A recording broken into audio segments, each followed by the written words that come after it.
The Mets are far from that, but still, they are a major league team with major league ball players. On any given Thursday, they can rise up and beat you. The Pirates must make sure tonight isn't one of those any given Fridays.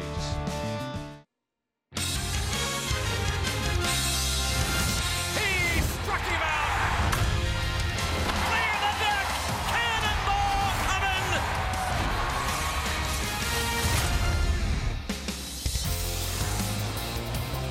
You are looking at the city of Pittsburgh, where tonight the National League presents the New York Mets against the Pittsburgh Pirates from PNC Park. It's game 2 of the 4-game series, 9-game homestand for the Buccos. They lost 12-6 last night to lefty Steven Matz, and they'll see another left-hander tonight. They did lose a game in the National League Central to the Cubs. 8 back now in 3rd place in the Central. However, they did not lose any ground in the wild card. They're still 3.5 back for that second wild card spot. Greg Brown, Steve Blass, and Dan Potash with you. And the Pirates, as we said, will see another lefty, and because of that, Clint Hurdle puts a couple of right-handed batters in that lineup. Not surprisingly, Josh Harrison is there at second base. And at third base, it's David Freese. And those two guys did contribute, especially early in last night's game. Yeah, that was about the only good news we had from last night's ball game. It was a stinker, but right-hand batters have to get the job done against left-hand pitchers. David Freese going to the opposite field, as he likes to do, and also Josh Harrison contributing last night. So they've got 7 right-hand batters in the lineup against Vargas tonight, so they have to get the job done. It's going to be tougher without Dickerson and Marte in the lineup, but you got to get this thing done. This is a critical game, Greg. I really believe it is very important for the Pirates to win this one, to maintain something they can get done during the weekend. And Steve, even though they have not really hit, especially look at the game since May the 18th, they win against left-handers for the most part. They're 10-4, even though opposing lefties at 3.18 ERA. The Pirates overall this year 11-16 against southpaws, but again, as we say, they've won their share of games. Yeah, absolutely. So tonight, Hurdle has 7 right-hand batters in, and it's up to them to get the job done. It's also up to Ivan Nova to get the job done, settle this thing down. Yeah, we are looking for the supernova tonight to shut down the New York Mets. They made a trade a few moments ago. We'll talk about that. The Pirates and the Mets are coming up next.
until you call me, pick it up right now. You don't know, you just step right to the best of rock and roll. How about the Lumber Company, the Buccos?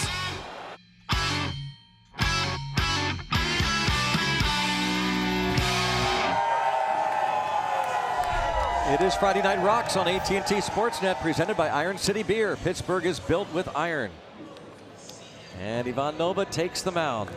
And as Steve has been saying, you saw our open, you saw his conversation with Stan and Michael. This is a very important game. It is, 106 game of the year and 162 game schedule, but the tone of the rest of this homestand will be set tonight. And you don't want the Pirates all of a sudden going from an 11 game winning streak to a 3-game losing streak. It's one thing to lose a couple, but don't get into that trend now. Yep, you don't want to give it all back. And this game, to me, is all about Ivan Nova. One thing Nova doesn't have to worry about, a guy that drove in 4 runs last night from the 2 spot of the order. About half an hour ago, he was scratched. Asdrubal Cabrera has been dealt to the Philadelphia Phillies. The Mets are going to get a Double-A right-hander. And the Phillies' number 10 prospect, according to MLB Pipeline. And so Cabrera, who had 18 homers, 58 RBIs in 98 games for Mickey Callaway's Mets, has been dealt to the Phillies. And we check out the lineup that Callaway put together not too long ago. Ahmed Rosario will be followed by Brandon Nimmo and Wilmer Flores. Michael Conforto is the cleanup man. Jose Bautista hits 5th. He's in right field. Jeff McNeil, the rookie. Kevin Plawecki, Jose Reyes, the veteran, at 3rd. Jason Vargas on the mound. They will be going against Ivan Nova, who is making start number 20, and he is 4-1 in his last 8 starts. And if you think it's not a big factor that Asdrubal is not in there, you're wrong. It is a big factor, and any major league pitcher that's starting will tell you that. And the overall numbers for Ivan. Yeah, pitchers might say, "Well, I don't care who's in or out of a lineup. I'm going to try to be good against everybody." Well, when you get a big stick out of there, believe me, it is a big item. You'll take it. Just like Vargas is glad that Marte's not in there, and Dickerson. Absolutely. Underway at 79 degrees. Ahmed Rosario had a couple of hits last night. Went 2 for 6. Scored a couple, drove in a run.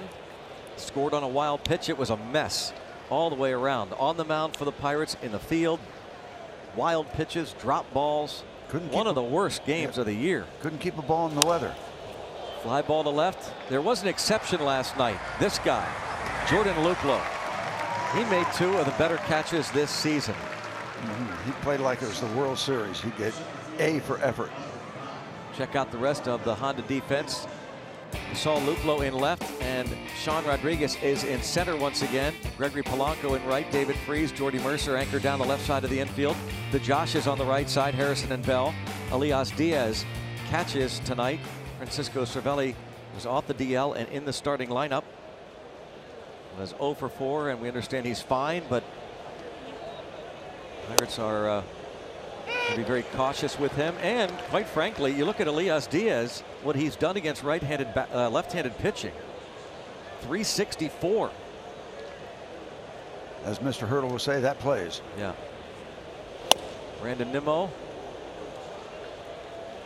Pitch that could have been called a strike. Nimmo was on base 5 times last night and scored a run. Bumped up in the lineup for 5-2. Nimmo, good numbers last night in terms of getting on base, but going back to June 24th, last 25 games hitting just 173. Nimmo, the 25-year-old from Cheyenne, Wyoming. And now he's ahead of count 3-1. And you're looking for that impeccable control from Ivan Nova. He's ranked 3rd in the major leagues in control efficiency. Only 2 better. Last time out, he beat the Cincinnati Reds, went into the 7th inning, 6 2/3. Gave up a couple runs, picked up the win. Pirates scored a bunch of runs. That was during that streak. He has pitched exceptionally well here in this ballpark. 8 starts so far before tonight, ERA under 3.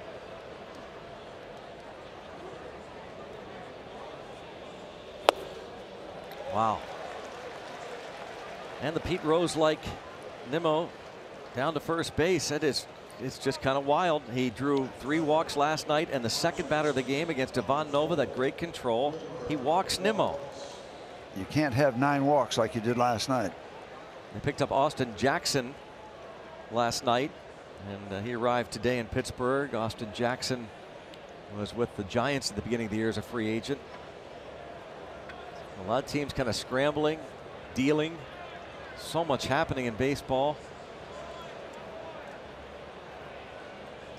The Diamondbacks picked up Eduardo Escobar today, the infielder from the Twins. Strike on Wilmer Flores. And there's that deal. 3 prospects move on from Arizona. The doubles machine. Braves pick up the veteran lefty Johnny Venters from the Rays. He goes back to Atlanta for an international signing slot. And a liner to right. Skipping toward the corner. And Polanco will fire towards second.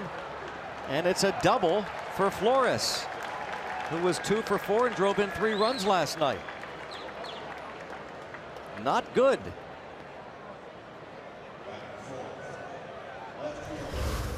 Well, you hate that free pass, but you hate the double more. You just kind of slice and dice that ball over the head of Josh Bell down in right field. Plenty of time for everybody to move around the base paths. You do hate the double. Away from Polanco. Finally catches up with it. But those walks, that is mystifying. Look what happened last night. 9, including an intentional walk. And now the infield conceding a run as Michael Conforto, who went 1 for 5 last night. Nick Kingham did not have it. Even after the Pirates scored him some runs, he had a couple of mulligans.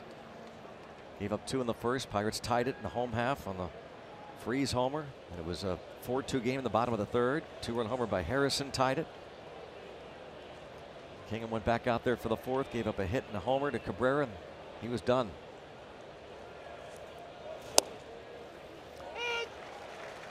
Couple of strikes on Conforto. Yeah, Nova doesn't strike out a lot of batters, but Conforto has struck out 89 times, so he is a candidate. So you can you've got a couple freebies to get him to chase. However, in this era of the wild pitch, you got to be alert behind the plate. Man on third base. Yeah, the Pirates, the most wild pitches by far in the National League.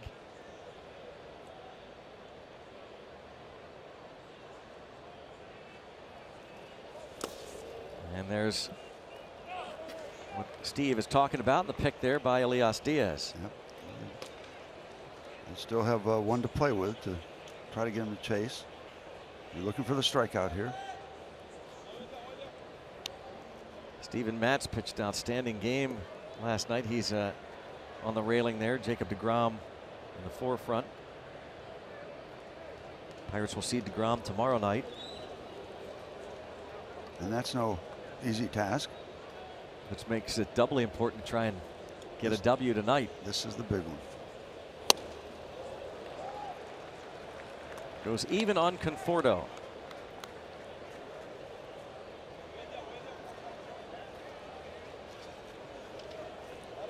There's Matz. And tomorrow night's pitcher, deGrom. Last night, 9 strikeouts, matching a career high, and he picked up those 9 punchouts in his first 4 innings. Around 2 home runs, so it was dazzling, Yeah. but the 2 swings blurred it a little bit. And a swing to right, deep, and gone. Michael Conforto. And it's 3-0 New York, his 14th. Just exactly the start you did not want to see tonight. And there's a lot of baseball to be played, but you didn't want this thing to start like this.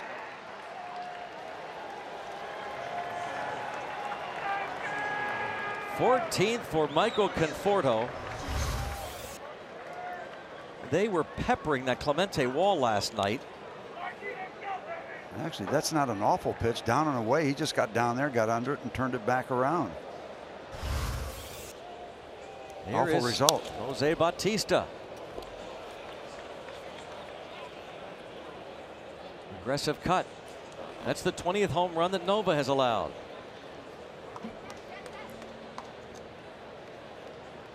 Fordo with 14 home runs now and 39 RBIs on the year.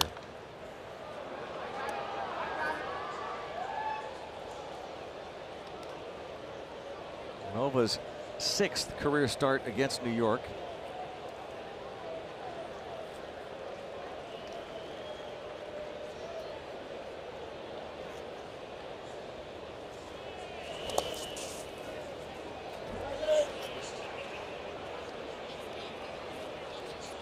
Game against the Mets last month, June the 27th. He went 6 innings, gave up 3 runs and no decision. Pirates won that one late.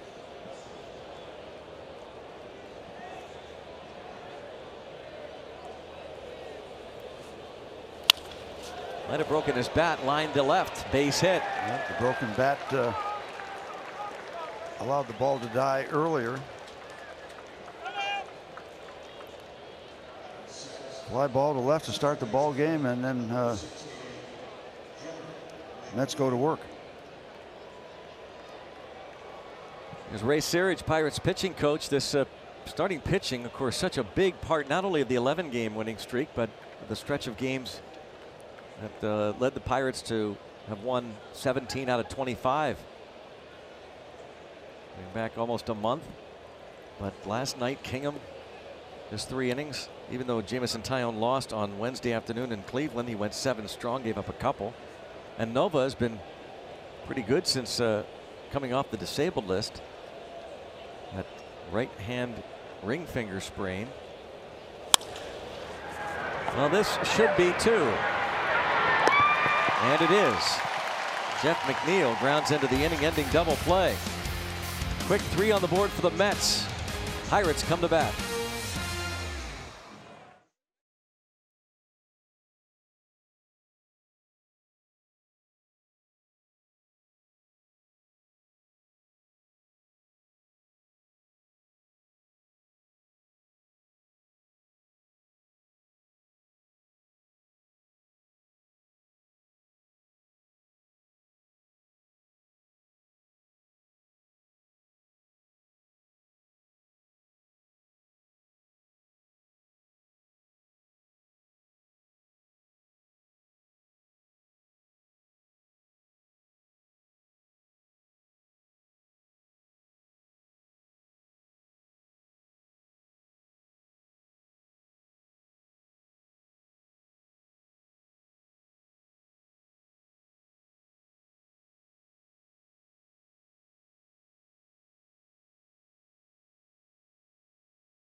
Three zip.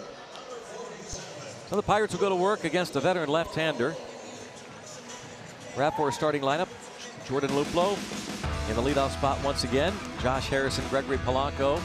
Elias Diaz is the cleanup man.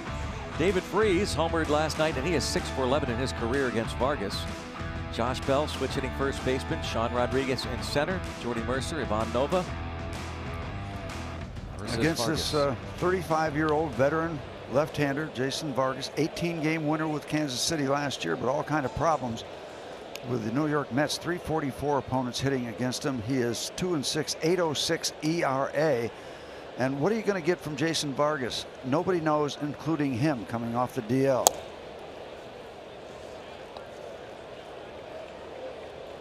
His catcher tonight, Kevin Plawecki. He was Rocco last night. There's Devin. Getting the night off. Jordan Luplow not only contributed with 2 great catches, but he also was 2 for 5 Got an RBI triple off the Clemente wall and right in the 7th inning. Hitting leadoff again.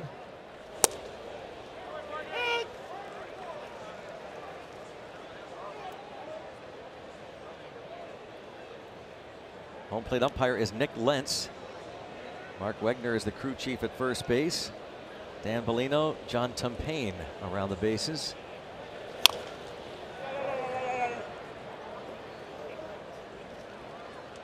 The last major league action for Vargas was on June 19th. And then he spent some time with Brooklyn, not the Dodgers, it's a minor league affiliate, New York Mets, local group for the Mets. And tapped again, left side foul. And when we talk about Vargas, he has won 87 major league games, 18 last year. He had a couple of double-figure wins for Seattle several years ago. He has been around. Originally a second-round pick by the Marlins in 2004. Chopper. Reyes going to give way to the shortstop, and a nice play by Rosario.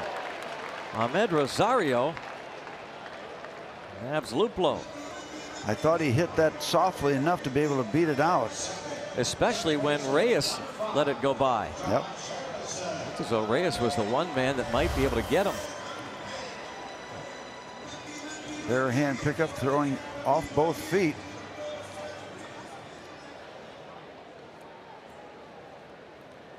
A big out for Vargas to come back in his first action in the big leagues in quite some time. It's the first man he faces.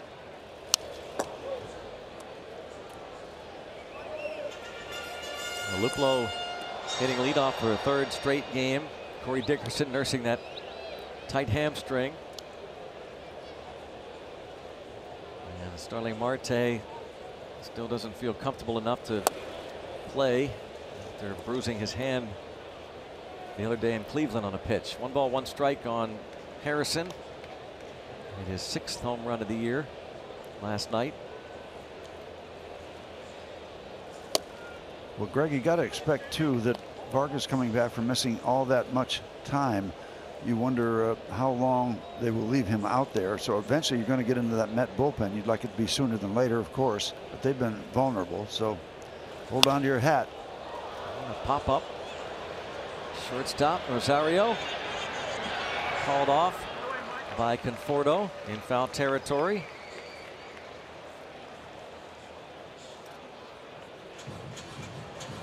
So again, take a look at the defense for these Mets. The rookie Jeff McNeil is at second base. Wilmer Flores is at first. Ahmed Rosario, Jose Reyes on the left side of the infield. You just saw Conforto in left, Brandon Nimmo in center, Jose Bautista in right, and Plawecki behind the plate. Mickey Callaway's Mets, the rookie skipper, they're looking for a 4-game winning streak. That would be almost headline news in New York for this team. Last time the Mets won 4 in a row, May 18th through the 21st.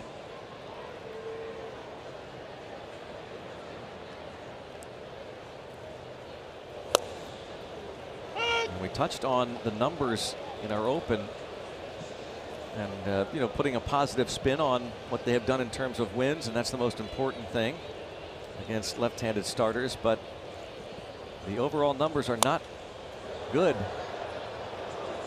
The Pirates are going to have to figure that out against lefties. They're going to have to start hitting them. And of course, it doesn't help that you have Marte out, obviously, and even Corey Dickerson, who hits lefties at a pretty good clip. That's hammered, but foul. Ripped down the right field side.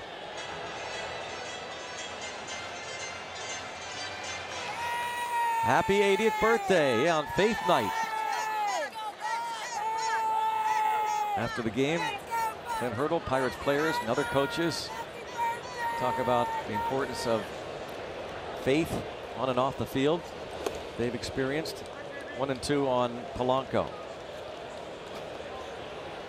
Trevor Williams will be there. Where's Clint Hurdle? 2-2. Polanco was 0 for 3 with a walk last night. He's hitting .218 against lefties. The other way, and out of play. We look to see the long ball from everybody these days. Vargas in 9 starts has given up 11 home runs, so he's vulnerable in that area. He's not an overpowering guy. Again, you take no one lightly, but you never know what to expect when you miss a good bit of time and what you're going to see the first time back. Strikes out Polanco, and he retires the side in order. 3-0 Mets after 1.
Here on AT&T Sportsnet, tune in starting at 6. Special 1-hour pregame. Look for your chance to purchase a backpack filled with great Pirates gear, ticket vouchers, autographed memorabilia, and much more. Your donation will go to 10 Miracle Leagues across Western Pennsylvania and Manasota, Florida, near Bradenton. Backpacks will be available tomorrow by phone or right now at pirates.com/PCN. Pirates.com/PCN. Pirates Charities Night on AT&T Sportsnet tomorrow.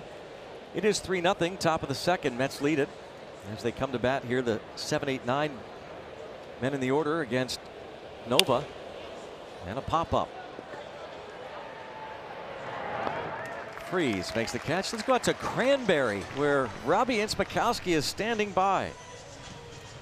I am, Greg. I am at Fun for All up here in Cranberry. And think of the Major League All-Star Game where all the players check in for the pregame festivities. Well, that's happening here for the Miracle League All-Star Game tomorrow night. I got my man Jack here. He's 15 years old. He's from Franklin Park. He's going to partake in it. We have other kids back here taking batting practice in the cages, getting their swings ready for tomorrow. It's a special night for us at AT&T Sportsnet, and also a special night down at the ballpark for you guys, all to raise money for a fantastic cause. We're having a great time getting things ready for tomorrow night. That is cool. Yep.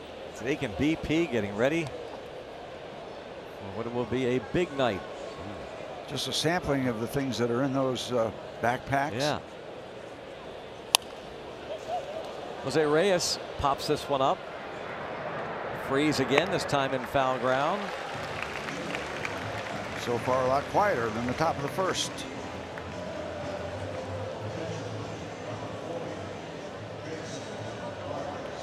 Now, Nova not automatic with this guy coming to the plate. Jason Vargas, career .240 hitter. Outstanding offensive player in college. But out of Apple Valley, California. Initially went to LSU as a freshman.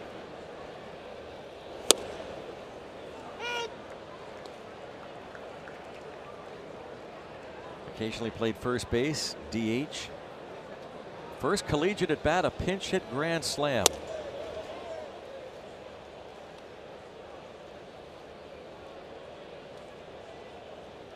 On a strike on Vargas. Tapped. Nova. Easy does it. 1, 2, 3. Gonna head to the bottom of the second. Back to fun for all. They're all having fun getting ready. Taking some BP. Pretty good swing.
Is brought to you by the law firm of Bordas & Bordas.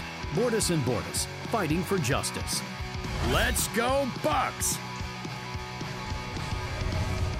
3-0. Going to the bottom of the second here in Pittsburgh, where the Pirates and Mets will play Game 3 of this 4-game series tomorrow night, 7:05. Post-game Zambelli Fireworks Show presented by IBEW, local union number 5. You buy your tickets now through Sunday. The Pirates are going to pay your ticket service fees or any ticket you purchase the rest of the season. Pirates.com/fireworks. Tomorrow night.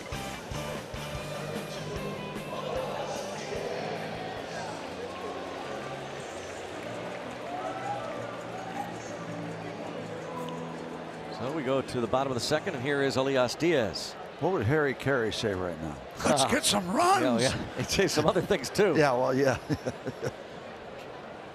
Talking about what a beautiful night it is.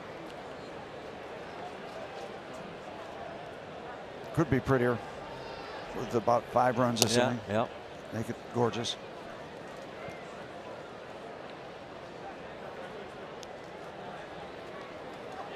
So again, Diaz hitting .364 against lefties this season. This is a crafty left-hander on the mound. Clint Hurdle described Jason Vargas. And also a crafty lefter with good control over a good bit of his career. He's got his work cut out for him. Most runs since the All-Star break. Our barrel leaders in the National League. Pirates with 49 runs scored, most in the senior circuit. Yeah, usually crafty left-hander means doesn't throw very hard to start with, and then move the ball around, change speeds. Sometimes crafty and stylish, as they used to say about Chris Short. And understated. Quite. But not undersized. Line drive to center, and unable to make the catch, Nimmo, but heck of a job by Conforto. Yep. Right there behind him, so Diaz has to settle for the single. And yeah, those two can congratulate each other for the good work, teamwork. Conforto, the star of the game so far with his home run and this good backup play. Because Diaz rounding first base, he was thinking 2 bases once Nimmo got on the ground, but wisely held up. You don't need to risk that at this point. As take a look at the initial effort. He's looking for 2. No, makes a good decision.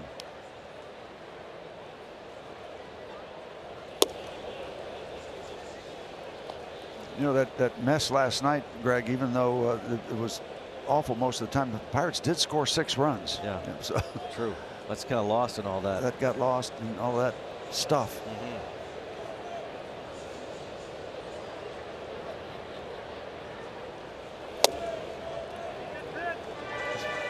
David Freese is a big part of that with his early home run. As was Harrison. Yeah, he was involved. 2 swings of the bat got him 4 of those 6.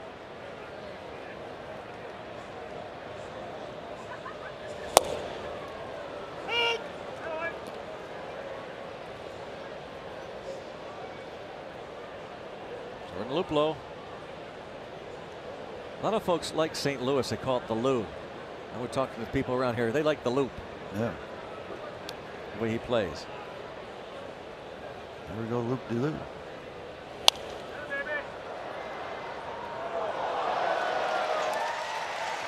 David Freese last night. His favorite direction. Fence. Number 6.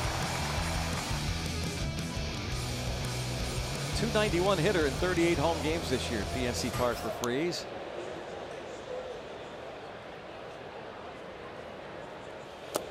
Checks.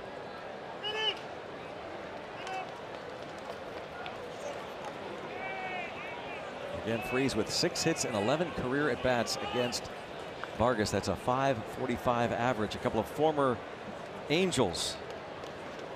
Vargas pitched in Anaheim in 2013. And Freese played for the Los Angeles Angels of Anaheim 2014 and 15. Now in his 3rd year with the Bucks, Freese. In the air to left, going back, Conforto. Deep part of the yard, and Mr. Freese has done it again. A 2-run shot to left. And it's 3-2. There's still a little pop in that old bat for David Freese. Didn't go to right center this time, went to the bigger part of the ballpark, left center field. Got a little help from a following breeze. Gets the Pittsburgh Pirates right back in this baseball game.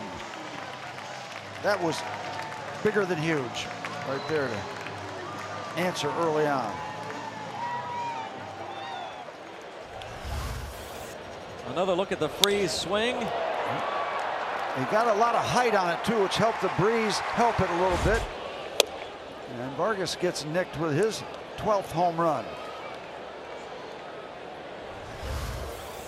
Allegheny Health Network Supermo look at the swing. Goes downstairs, gets under the ball a little bit, gives it that lift. They'll talk about these days of the home run swing. And this is where it lands. Comfortably out.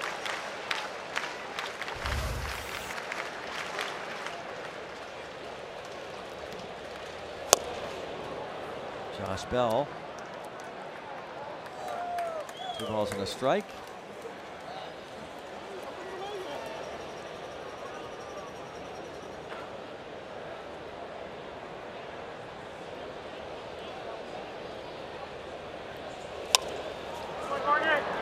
Headed up the middle, cut off nicely. Rosario, the 360 spin. Boy, he's smooth, huh?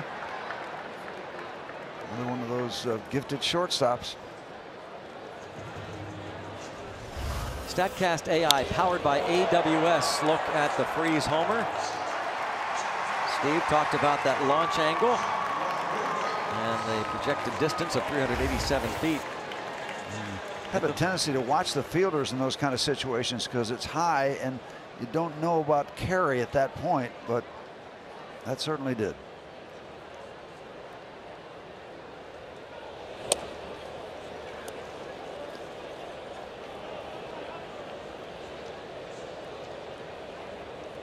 Freese has homered in back-to-back games.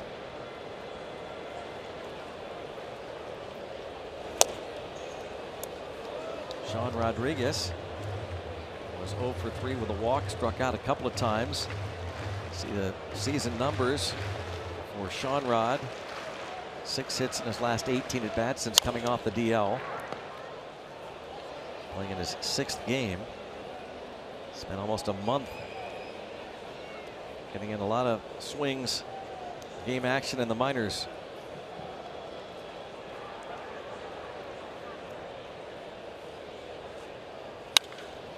And pops this ball up. Didn't miss it by much. Got under it. That's a little bit of the price you pay with a launch angle. You get a lot of high fly ball outs. Starling Marte, that bruised left hand. Well, hopefully he's back in there tomorrow. He told media after the game in Cleveland through the interpreter and assistant to the general manager Mike Gonzalez that just too painful to try and continue.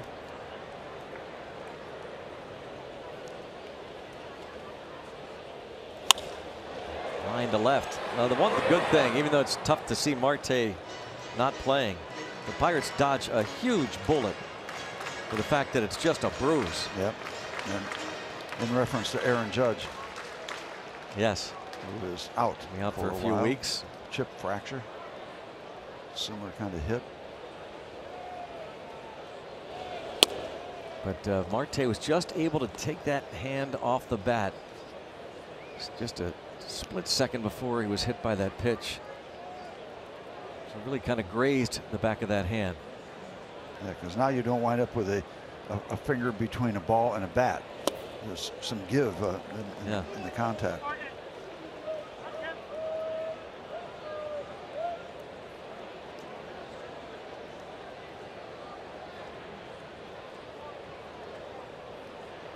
Mercer has a 6-game hitting streak.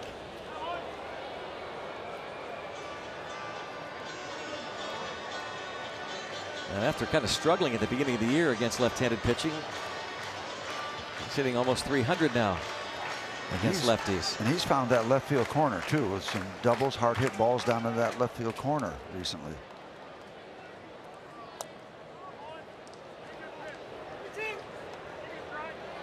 So it's 3-2. Ivan Nova on deck. The hot bat of Ivan Nova, by the way, recently. Didn't he get a base hit last time? He did. Yeah, there it is. Get him up there. Finally got one. Scouting report from Pirates bench coach Tom Prince. What to look for from Vargas. Do what he did last time. He's quoted, said, look for guess fastball, first pitch. Try that.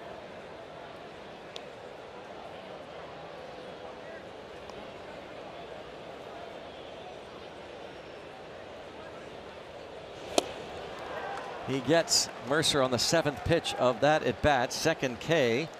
But the Pirates get a pair. The hit by Diaz, the home run by David Freese. That long ball, such a big weapon for the Pirates these days. Gets the Bucks to within 1. 3-2 after 2 on Friday Night Rocks.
within one.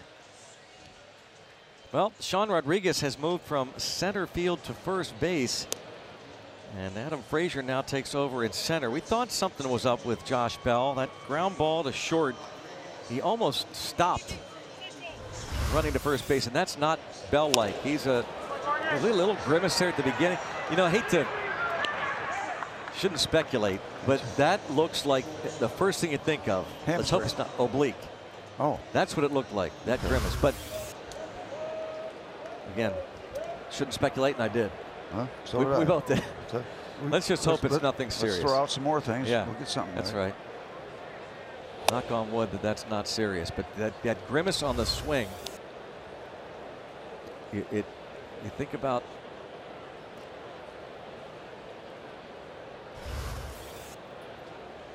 No, it could be anything. I hope it's minor. Yeah. Ahmed Rosario takes ball 2. Fly to left to start this ball game.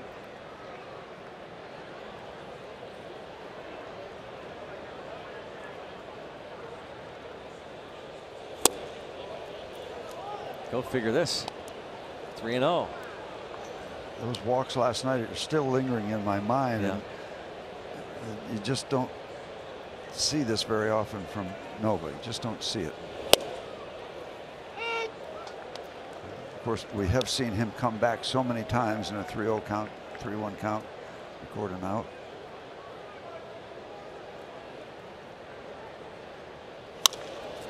Toward third, there's Freeze.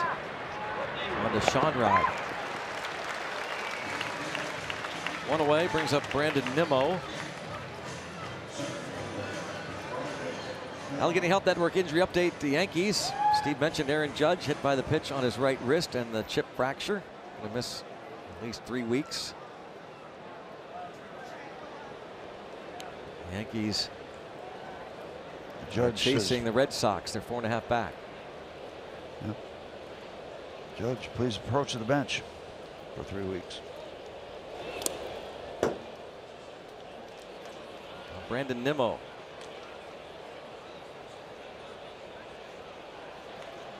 Through the walk in the first.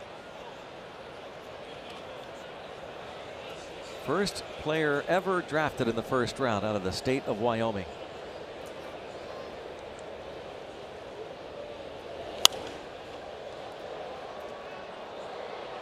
There have been 16 players appear in the big leagues from the Cowboy State. One of them got to be John Wayne, then, doesn't it? Maybe not. Oh, yeah. And he played any role, right? Yeah, he did. Happy Camper. 1-2 on Nimmo. Good fastball up and in, tying him up a little bit. Levon put up a 0 here and let that Freeze home run stand up a little bit.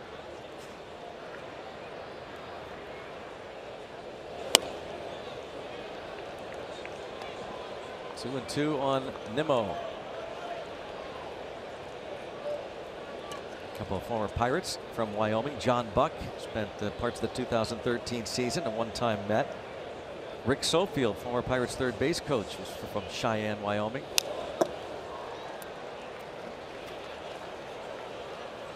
Tom Browning. Tom Browning. Casper, Wyoming game. native, yeah. Reds. Remember Mike Lansing, the infielder? Yes. Montreal, Colorado. Mike Devereaux, the former outfielder. The Dodger. A little bit of Dodge, a little bit of time with Baltimore. Yeah. How about Dick Ellsworth? Pitcher. Yeah. Cubs, Phillies, Red Sox, Brewers, Ellsworth. Yeah. So that's pretty neat for Nimmo, the least populous state in the country, and Nimmo from Wyoming is a big leaguer. Somebody scouted him. Yep.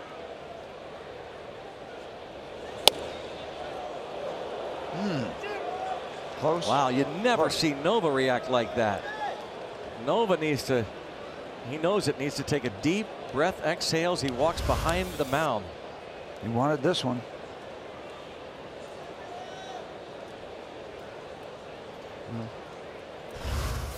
That's about as demonstrative as he gets. And line toward left. Gets down. Luplow cuts it off. Nimmo heads to second with a double.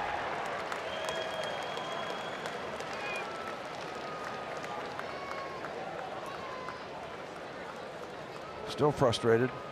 Good job by Luplow to cut that ball off.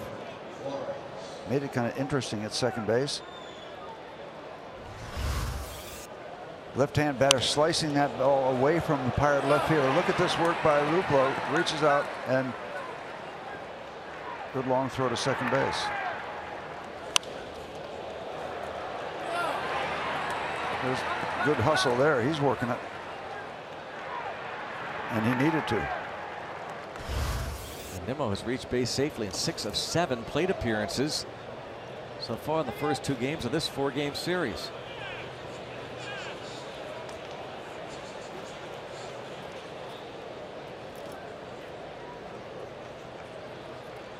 Wilmer Flores doubled to right.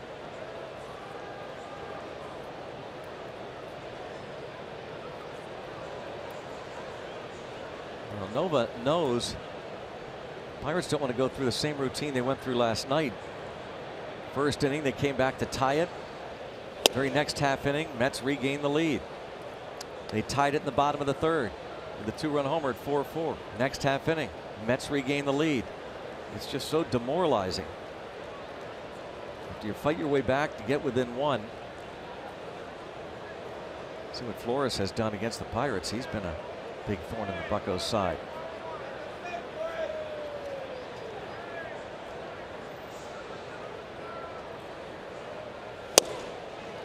And Nova very effective in the second inning.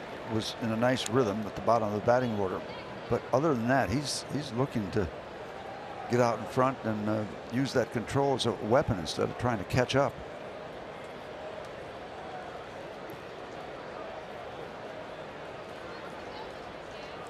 Working a pretty heavy pitch count right now.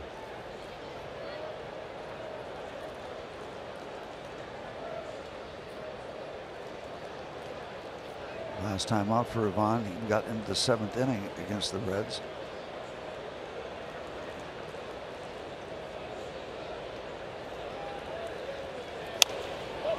Popped it up. Sean Rod gets Flores.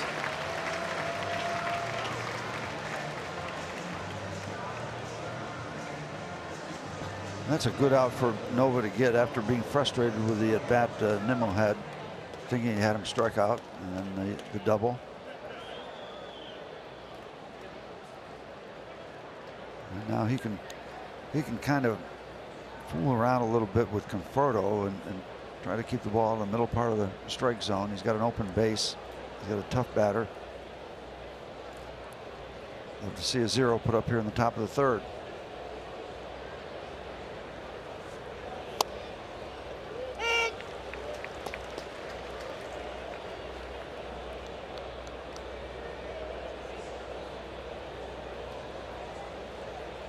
Home run for Conforto was his 14th.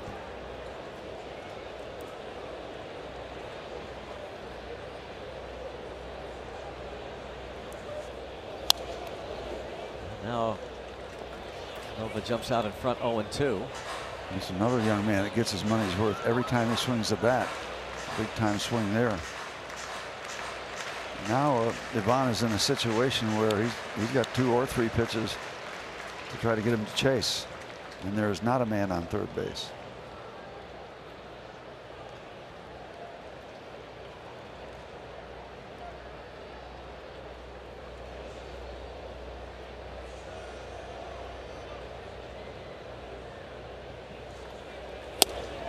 Chases, gets him, and he does put up a 0. Head to the bottom of the 3rd. Mets up by 1.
How about these home run streaks we've seen?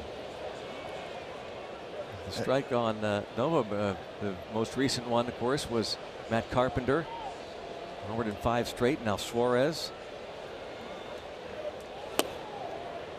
Tell you, each succeeding year, the home run, more emphasis, more numbers, more home runs. Corey Dickerson had a streak of having homered in 4 straight earlier in the week. Nova taking the big hack. Corey Dickerson, fingers crossed that he'll be in the lineup, if not tomorrow night, maybe Sunday afternoon. Well, you wonder with an off day Monday. Yeah, that's true. Yeah, good point. Cubs coming in. Well, Nova, who snapped the 0 for 63 hitless streak with his base hit in the 6th inning on Sunday, goes down swinging here. First at bat. Here is on Sunday against Jackson Stevens. He stopped, but he looked and he saw his teammates, and he called it maybe the coolest moment he's had in the big leagues. Yeah. One hop the wall. Cervelli's asking him, what's that all about? How are you striking out here? Back to the top of the order.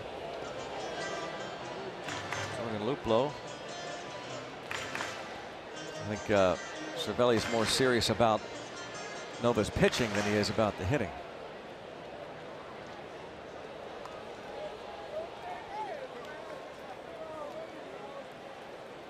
Little baseball classic uni. Cervelli, Team Italy.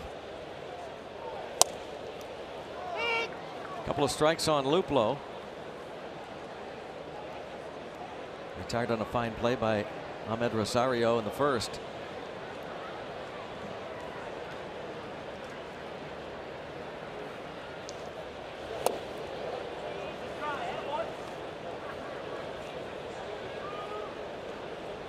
Elias Diaz there.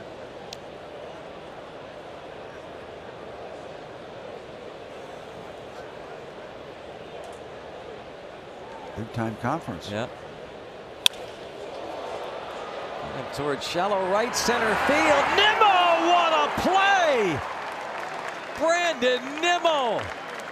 Well, you talk about a player that goes all out. That is spectacular. That was a dive that was needed. Sprinting into right center. Ball was up in the air a long time, and he went a long way. Man.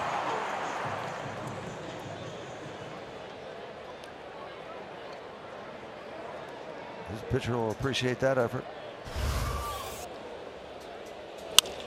And to the shortstop, Rosario. Josh Harrison retired, and the Pirates go down in order. Jordan Luplow robbed a couple of Mets last night. Brandon Nimmo turns the trick on Luplow.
3-2 ball game. Mets lead it. Head to the 4th.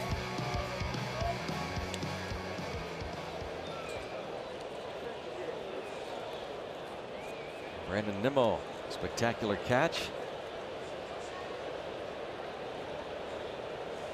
Here's Jose Bautista. Singled in the 1st.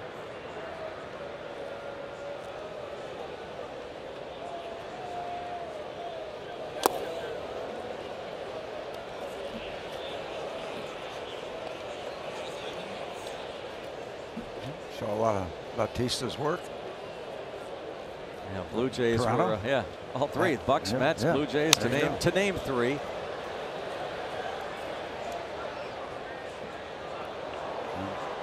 Nova trying to get inside as Bautista really crowds the plate.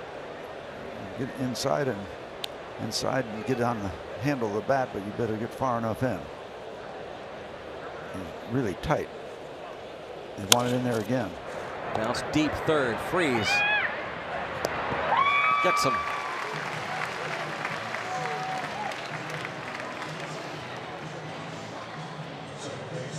Kids Sunday comes up Sunday against the Mets. 1:35. Pirates Hulk bobbleheads for all kids 14 and younger. Thanks to Allegheny Health Network. Buy your tickets now through Sunday. Pirates going to pay your ticket service fees. Go to pirates.com/kidsdays.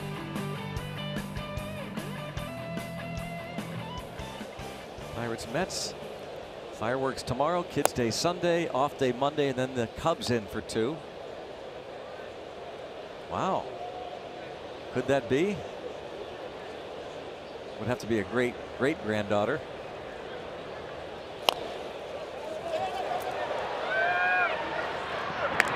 And the play goes 2-3. Retire Jeff McNeil. Obviously the name McKechnie. Pirate ties. Yeah. Hall of Famer Bill McKechnie, former player and manager many years. Down in Bradenton, it's now Lecom Park, but the clubhouse is still named after the longtime Bradenton resident, the late Bill McKechnie. Hall of Famer Bill McKechnie. Yeah. Hall of Fame weekend. Coming up Sunday, the induction. I remember going up to Maz's after you tortured me all night long in Colorado. I remember that. Darn near killed me, but I got to Cooperstown. I remember that too. I survived you. Yeah. In Colorado, that particular trip. I thought it would be a great story for Maz if you were not able to make it. I've never sweat so much in my life up in Cooperstown. It was hot. Traveled I don't know how you did it. All day long to get there. The good thing was Maz, with that idea, kept his speech short for you. He did. He cut it off. Yeah. Did you ever thank him for that? Many times. Many times. In fact, I had a good bit of fun with it on a particular occasion. We had a pirate outing up in the Laurel Mountains, and I got up to MC it, and I said, I'm one of the few people that know the second half of his speech because of what happened. And I said, I've got to write. I picked up a piece of paper and I started crying. Just bawling. Really? Pretending I was bawling. Oh, that's great. That's what he did. That's great. That's exactly what he did. That was the second half. Yeah, that was the second half of his speech. He completely lost it up at Cooperstown. This Tuesday is the 30th anniversary of the Willie Stargell induction. Tyler Graham has a really neat tease he's working on. And we'll have that for you on Tuesday. You're going to working hear on since spring training. And hear his acceptance really speech in neat. quite a unique way. Lined into right center field by Kevin Plawecki, the Mets catcher. It was a 2-out single.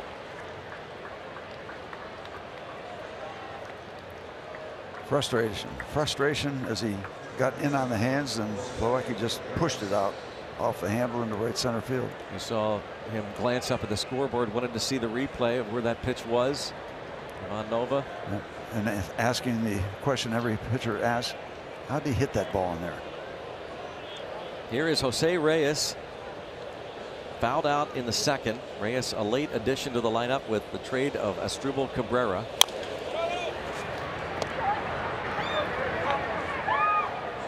Cabrera was dealt to the Phillies really just before game time. The Phillies are in Cincinnati. You heard Rob King's report on that Phillies-Reds game. Phil's up 2-1 in the third. Phillies have a 2.5 game lead on the Braves in the National League East. They are 7 up on the Nationals in that division. All kinds of jockeying for position now. The deadline comes up Tuesday at 4 o'clock, the non-waiver trade deadline. Jose Reyes has been dealt a couple of times. He's been around a long time, and this swing, that looks like you could almost break your wrist finishing that one-handed like that.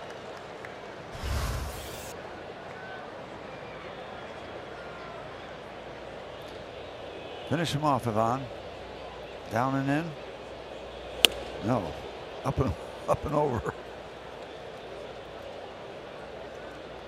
Looked like Diaz was trying to set up downstairs. Well, if he was, that'll give you a good indication about Nova's command control, not where he wants it to be right now. Kind of fighting it. So he definitely wants it down here. Yep. In fact, he wanted it maybe even to hit the dirt. That was a foul by Reyes, which that was in the strike zone. Nova could not get him with a breaking ball. Yeah, that's currently how the phrasing the players use on that ball, curveball in the dirt. I spiked my curveball. We'll use that word to talk about a breaking ball downstairs in the dirt. I spiked it. Lines it to center. Going to carry out to Adam Frazier. Hit hard by Reyes. We're going to the bottom of the 4th inning. Again, that Willie Stargell speech, 30-year anniversary, coming up on Tuesday. We'll have a special for you during the game.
Pirate prospect Will Craig's power developing down in Altoona, but the pitches he's feasting on might surprise you. Plus, roam around the Rock and Roll Hall of Fame with pitcher Stephen Brault and Trevor Williams.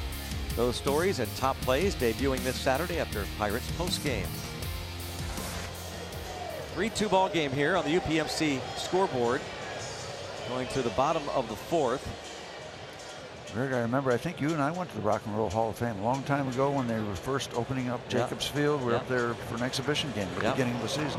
It was fun. Yeah, they opened that up in 1994. Jason Vargas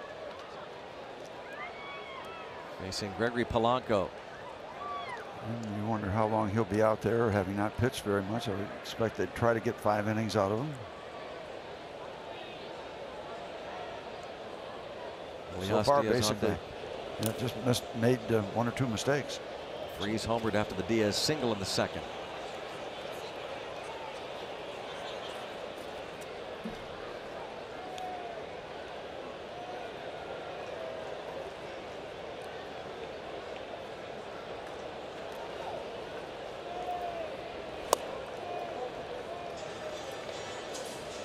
Signed by the Mets, 2-year contract, team option for a third on February the 18th.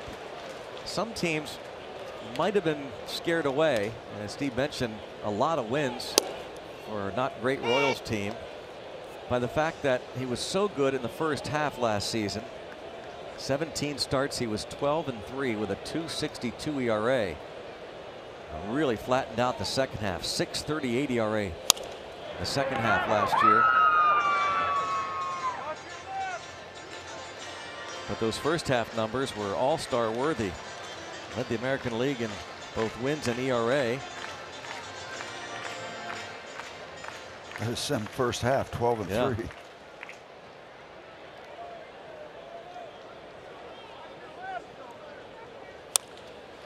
And diving stop by McNeil out at shallow right on the shift. Polanco is retired. That's a top-notch play.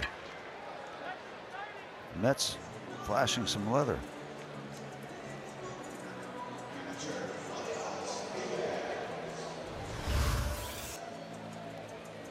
Well hit.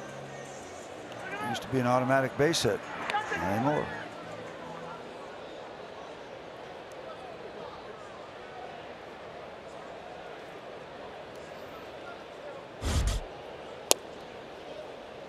Pitch and a strike to Elias Diaz. Don't look now, but you know, here we are. Vargas has given up just the 2 hits.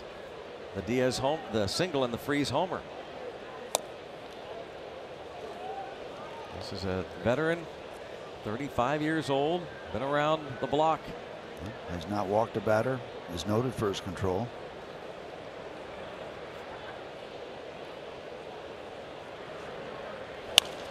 Line to left, and Elias Diaz is 2 for 2.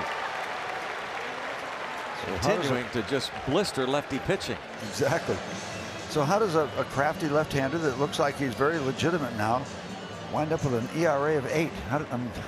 Well, you can point to a couple of horrific starts he's had, for sure. I mean, you mentioned the last one at Coors Field in Denver. 7 runs in 2 1/3 innings. How about his first start for the Mets on April the 28th in San Diego, of all places, a pitcher's ballpark? 9 runs in 3 2/3 innings.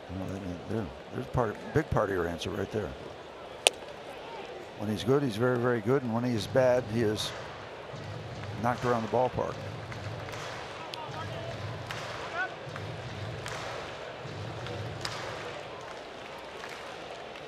David Freese, the great career numbers against him.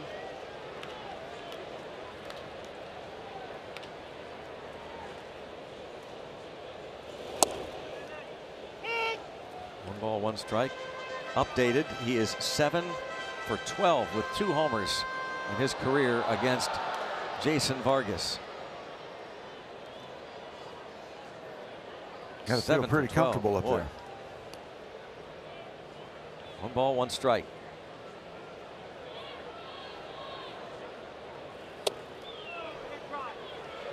And we've talked about it before with Steve and Bob on our telecast, but pitchers may not know those specific numbers, but they've got long memories. They know when a hitter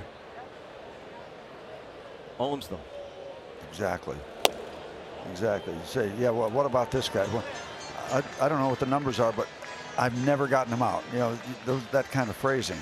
And everybody has 1 or 2 in their memory or in their file that they just can't get out. Try everything. For me, it was Billy Williams, Ron Hunt, or Ron Santo rather, not Ron Hunt. All you did was hit him. Yeah. Because that's what he wanted. Yeah. And he didn't want much a part of Freese there, though that pitch could have been called a strike. 1st and 2nd.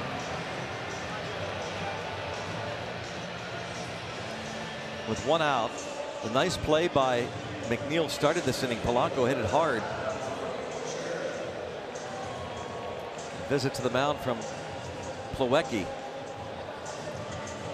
65 pitches for Vargas now. He has just thrown as many, the top number he's thrown this year is 86. First time the Pirates get a man standing at second base, so they go over signs there. And now the first time that Adam Frazier will face Jason Vargas. Frazier came on because Josh Bell left with what appeared to be some sort of injury. We've not gotten word yet as to his condition. So here's Frazier. You've seen him do some good work against lefties, Yep. pushing the ball to the opposite field a good bit. Fly ball to center field, hit pretty well. Nimmo is back and at the track tracks it down. Diaz moves up 90 feet, 2 away. And Frazier got a lot of it. Came into the game last night, did a good job. A couple extra base hits because he entered the game late. Got a lot of that ball.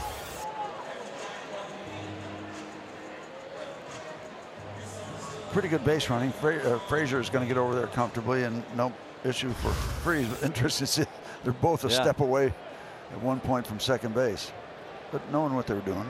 Diaz tags and moves up. Freese gets back, and now Sean Rodriguez flied out his first time up.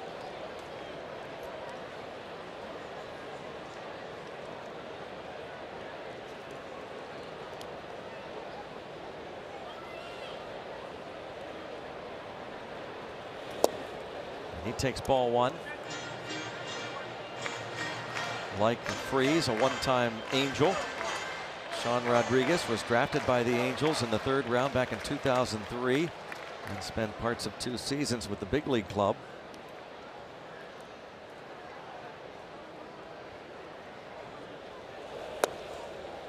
For Vargas, who came to the big leagues with the Marlins in 2005. This is his second go-round with the Mets. Pitched a couple of games for the Mets in 2007. Had Tommy John surgery. Missed all of 2008. Handful of years with Seattle. 4 years with the Royals. And that one stint in Anaheim in 2013. And now back to the National League.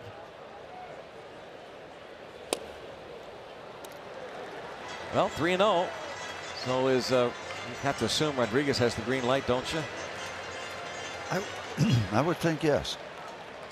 See something he's like, but it's got to be something he is really excited about.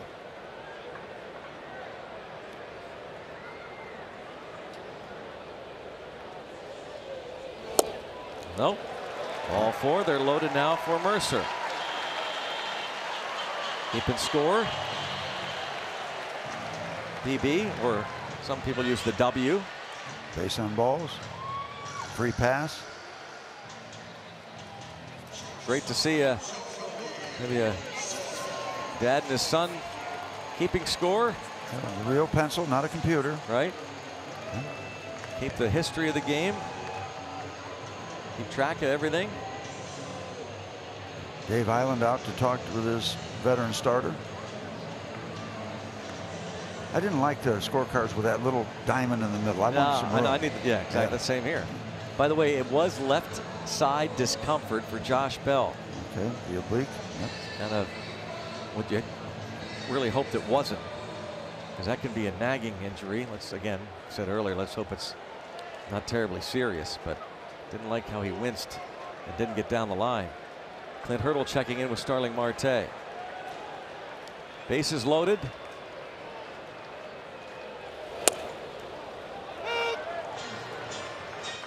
Strike on Mercer. Love to see one of the specialties now down in the that left field corner. Rodriguez over at first, get all of the lead he wants, contact, 2 outs. You get it down that corner, roll it around a little bit, you might have some interesting base running.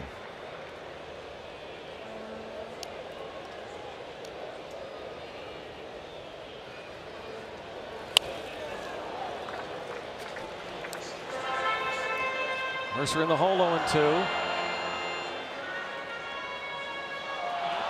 Vargas's first start since coming off the disabled list. Steve talked about that. And probably watching Seth Lugo loosening and watching that pitch count. He got up to 90 in his last rehab start, did Vargas.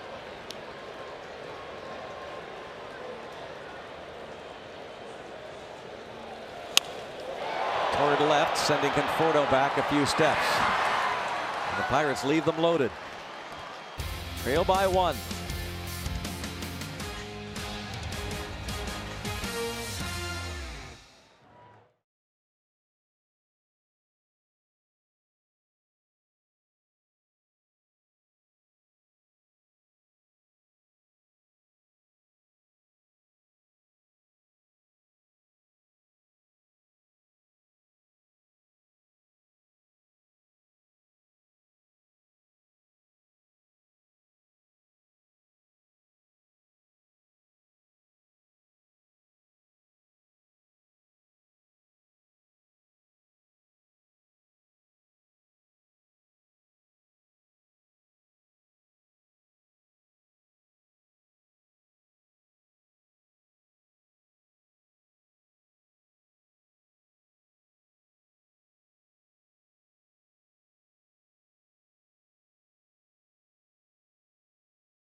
Chairman, Pirates players greeted some of the Miracle League players on the eve of Pirates Charities Night on AT&T Sportsnet tomorrow, benefiting the Miracle League fields.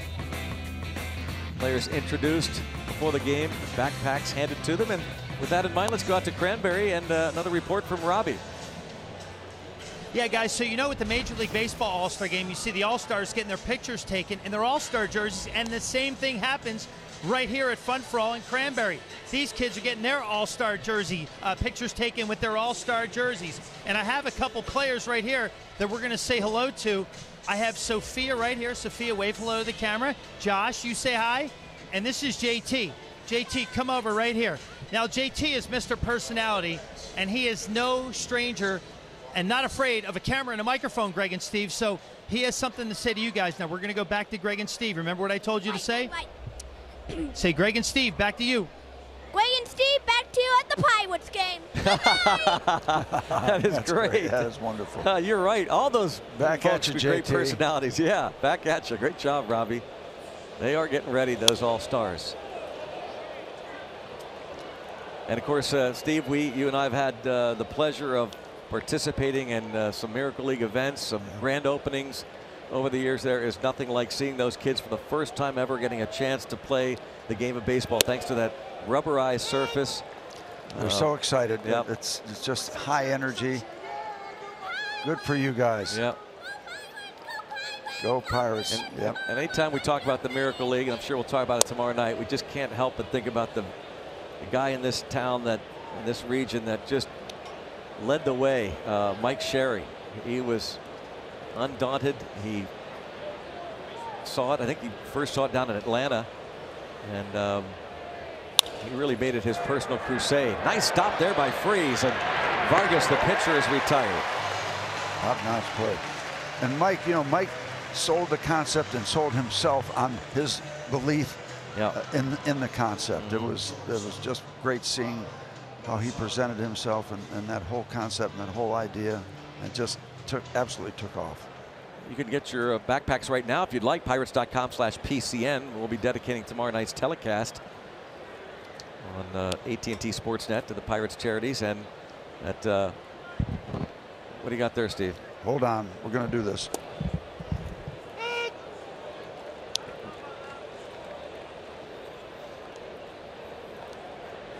We'll be back in, well, about 3 innings. I think Steve will have that done. Shortstop here, Mercer. Retires Rosario. I think this is a beer koozie, and it's way easier to inflate than Steve is showing it. We'll do that ourselves. Yeah, eventually that's what happens. It's easier than Steve showed, and that's basically what you're looking at. Part of the backpack. You receive some of these items tomorrow night. Well done, Mr. B. Another failure? No, not at all. Look, that's how easy it is. Thank you, Zach. You just, yeah, there you go. You gonna take that to the pool? Oh, yeah. Oh, off of Freeze, hit hard by Brandon Nimmo.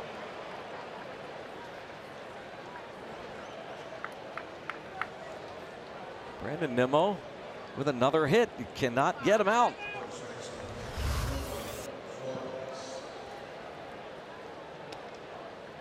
Just under the glove of David at third base. It's a hit. Here is Flores. He doubled and fouled out against Nova in his first 2 times to the plate. And to center field, sending Frazier back. Good job. Well, Nova's put up another 0. Pirates trail by 1, head to the bottom of the 5th.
Pirates Papa John's Student Pass is available. You get a text message when an exclusive ticket deal is available. Accept the offer and your tickets will be sent to your mobile device. Plus, get a free Papa John's pizza when you make your first purchase. Sign up at pirates.com/studentpass or by texting code STUDENT to 61592. Papa John's Student Pass. Here's Ivan Nova leading off. Struck out his first time up against Jason Vargas. Trying to get through at least this 5th inning is Vargas. And this is the bottom of the 5th where we overtake the New York Mets and keep on going. Big prediction from Mr. Blast right there. Does it start off with a Nova single? No. Okay. No. Just checking.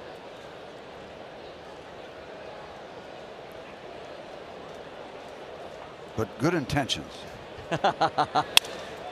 Yeah, you're right. Good intentions. McNeil is there. That shift gets him every time. Yep.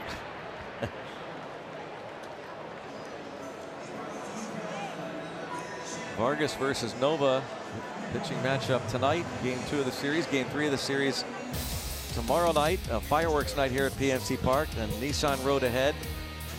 Coverage starts at 6. It's Trevor Williams for the Pirates against Jacob deGrom. Look at that ERA, 1.71, the best in the league. And then Joe Musgrove opposes Zach Wheeler. Another one of the reasons you want to get this ball game tonight. Yeah. It's going to be hard work tomorrow night. Not that it's not hard work tonight, but it's going to be a tough program against DeGrom. Tough task for Trevor Williams. That DeGrom ERA, the very best, lowest in all of Major League Baseball.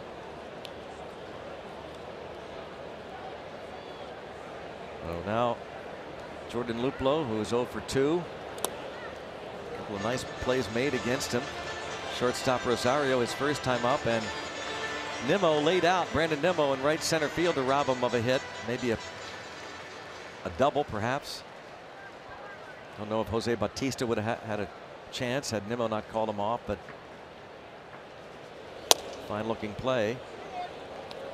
Luplow's third straight start from the leadoff spot. He is the 11th different leadoff hitter used by Clint Hurdle this year. Tied for the most in a season for the Pirates going back to 1900. They also used 11 back in 1956.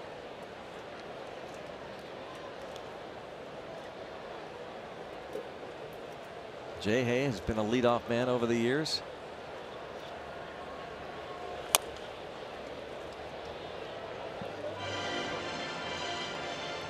They had 10 back in 2000, 10 leadoff hitters. I should ask you maybe if you could come up with one or two of them. Let's see, that was the last year at Three Rivers Stadium. I'll give you some hints. All right. Catcher. Jason Kendall. Yeah. Second baseman who was a college hero in a College World Series game, and he was a left-handed hitting second baseman. Spent a couple years with the Pirates. Looked like he was going to have a fairly long career. Didn't necessarily pan out that way. Warren Morris. Wow, that's a good one. I did not expect you to get that. Well, hey. I know. Hey, you're only human. You surprised You're only me. human. Center fielder who had maybe the best surname of any Pirate over the years. Center fielder. And there is ball 4 for this leadoff man, Jordan Luplow. It was a Brown, Steve. Adrian. Mike Brown. Adrian. That's what I thought. Well, it's going to be it for Vargas. 84 pitches. Mickey Callaway is going to go to that bullpen here with 1 out in the 5th inning after the walk to Luplow and Seth Lugo. Will be coming on. We'll be back and see if the Pirates can get to the Mets bullpen. He has not left yet. Lugo hasn't left the he left the mound, but he didn't go to the bullpen gate yet. Now he does. He was ready. We'll be back.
Pittsburgh Pirates and may not be reproduced or retransmitted in any form.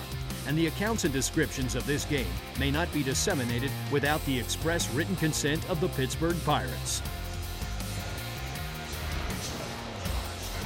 Here in Pittsburgh, it's 3-2 Mets and Cranberry at Fun for All. They're getting ready for tomorrow's All-Star game. We're getting ready for the Pirates Charities Night on AT&T Sportsnet to help out the Miracle League fields. And now Seth Lugo faces Josh Harrison. Runner at first and one out. Lugo has been outstanding since moving back in to the Mets bullpen. Had a handful of starts. In fact, his last start was against the Pirates, June 25th. Gave up 3 runs in 5 innings. Only 1 was earned. Really close over there. Now he has been scored on his last 2 appearances, but overall numbers are good. Here's the play at first base.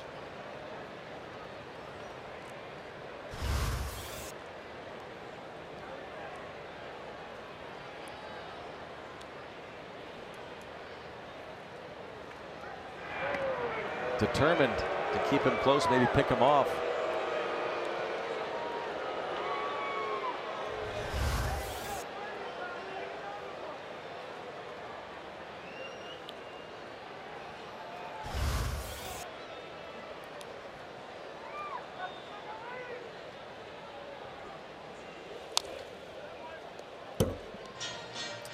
Vargas went 4 1/3. 3s are wild. 3 hits. 3 walks, 3 strikeouts. Mets bullpen is 7-15 this season with a 5.67 ERA in their last 54 games. That's since the end of May.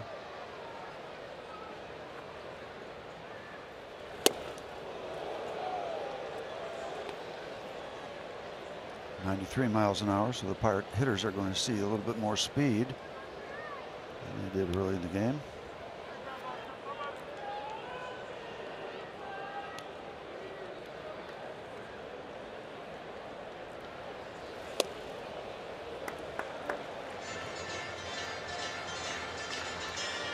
Jay was on the disabled list, that broken 5th metacarpal, when the Pirates were in New York last month, and so he didn't face Lugo that night.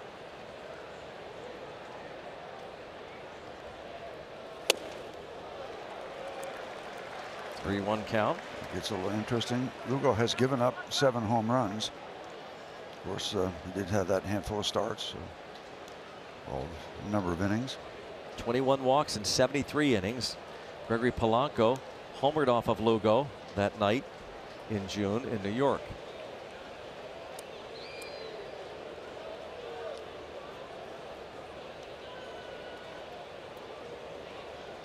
Take another free pass right here.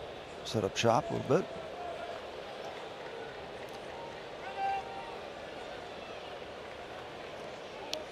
See if Josh can look for something attractive here. Nice hitters count, 3-1. Would they send Luplow here?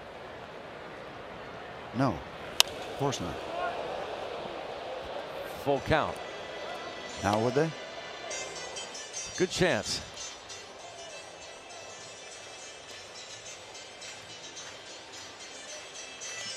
Lugo has struck out 75 in 73 innings.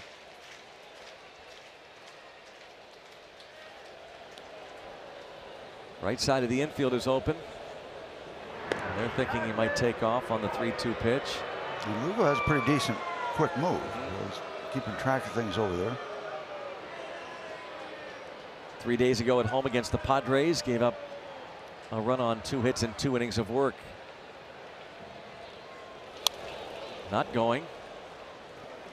A good pitch in on the hands that Josh was able to foul off and stay alive. 34th round pick in 2011.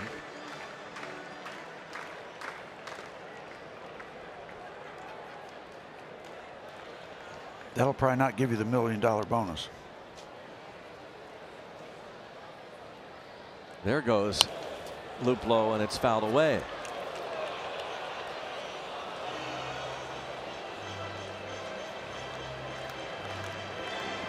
That's a lot of rounds to wait for the phone to ring.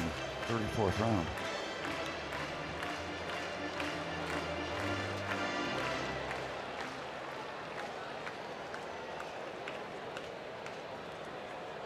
Only player from the 34th round in the 2011 draft to play in the major leagues.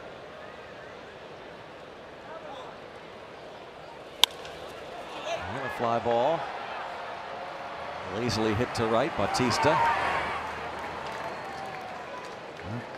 Gregory's going to have to do it for me.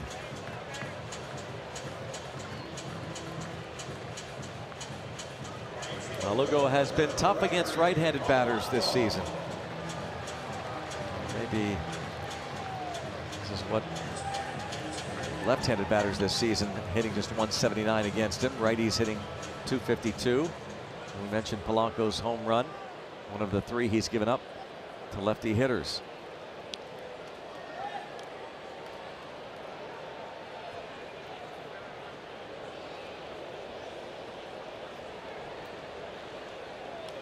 The overshift with the rookie McNeil out in shallow right, the shortstop Rosario.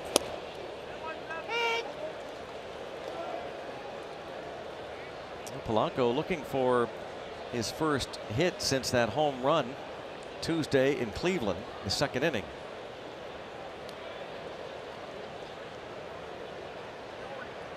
Always try to keep your eye on that with Polanco. You need to see him suddenly get homer happy. He had extended his hitting streak to 9 straight games with the home run in the 2nd inning off Shane Bieber.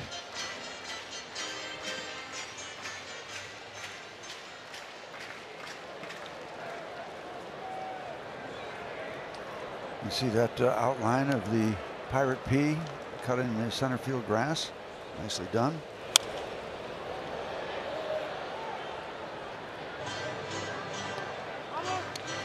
Just another touch of this beautiful surface, this beautiful ballpark. There it is, a little closer.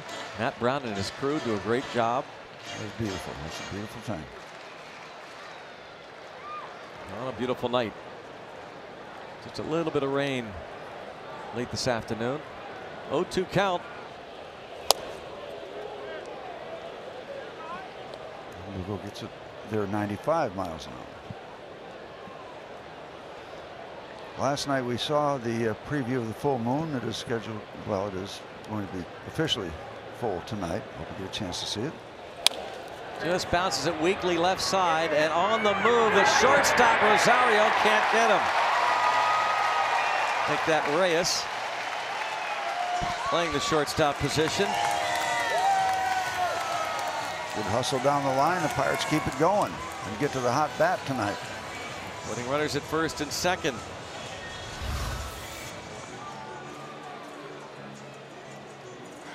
There's the effort across, but the long stride of Gregory Polanco beats the rap at first.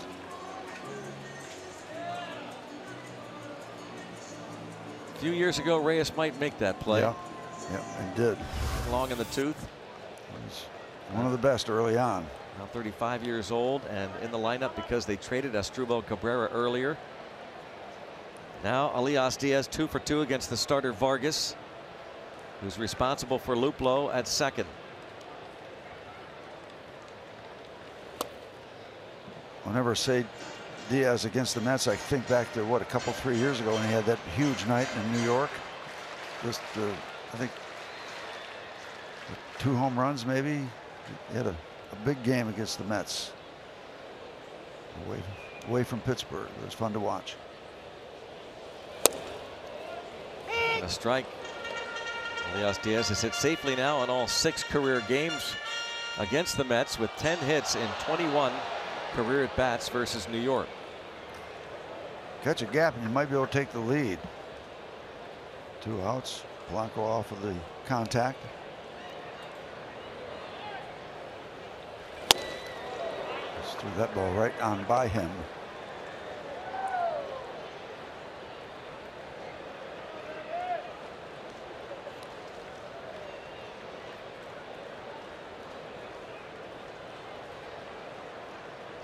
Pirates pitchers, including Tyler Glasnow in the dugout.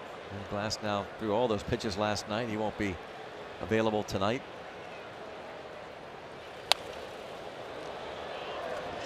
Still 1-2 on Elias Diaz. You've seen a lot of fastballs so far.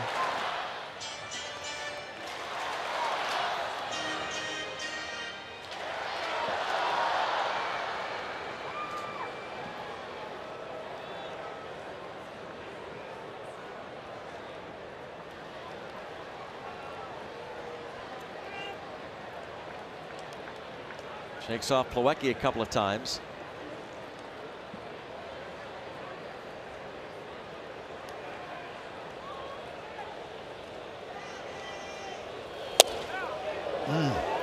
What a tough take. Good take. A tough take.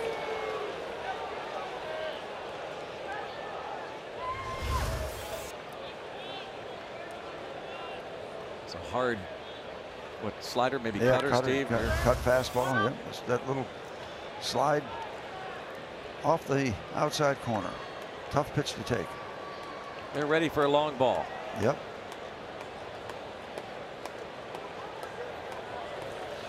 Checks again.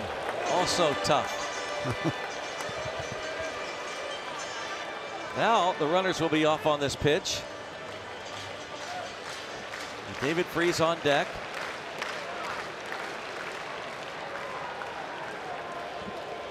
Well, they left him loaded last inning. Let's try it again. Checks and takes, and they're loaded again. Heck of an at bat for Diaz, they said in stereo. Yeah, exactly. So Freese homers in back-to-back games. A time for our Built for Baseball, brought to you by T-Mobile. This was the home run last night. 2-run shot, and this was the home run off Vargas tonight. His first time up in the second inning, another 2-run homer. Walked in the fourth. Now faces the righty, Lugo. Who stays away from the fastball on the first pitch.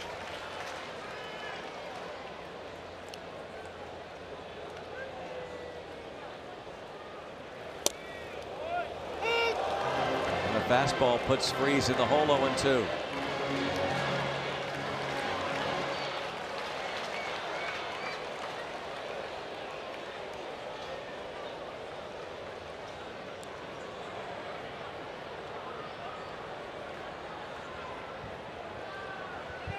Again, shaking off Plawecki.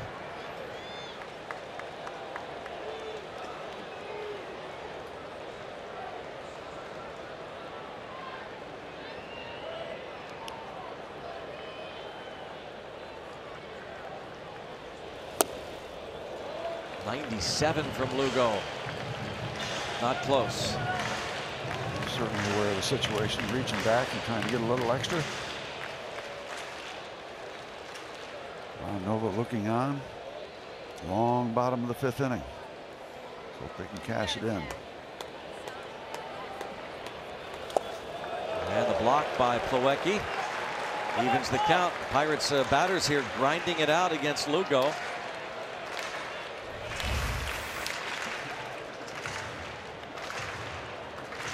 Getting all the body in front of that ball, just using everything you can to keep it out in front.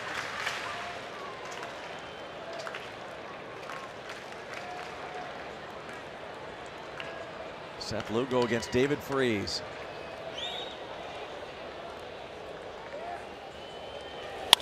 Up the middle, a base hit for Freese. The Pirates take the lead as predicted by Steve Blass. There you go. 2-run single for Freese. He's got 4 ribbies. Luplo and Polanco score, and the Bucks in front. How about some good at bats here late in the bottom of the fifth? Yep. Really started with Luplo. Up in the strike zone, right back through the middle.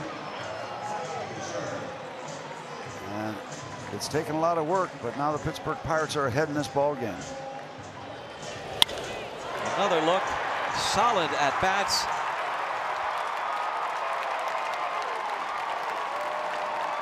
to take the lead.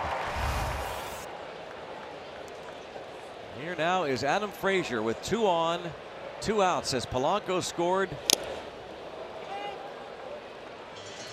As did Luplow, drawing that walk, ending Vargas's night.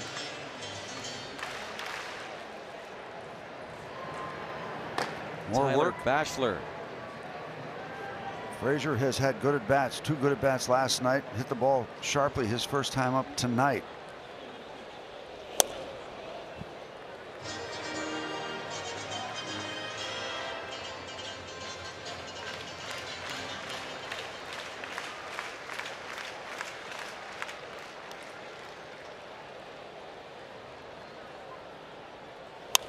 Freeze, ground ball left side. Oh, nice play, Rosario. And on the first, Frazier is retired on a heck of a play again by Ahmed Rosario. But, as we said, the Pirates grinding it out and rocking on a Friday night. Lead it by a run.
Is brought to you by Barrel Automotive.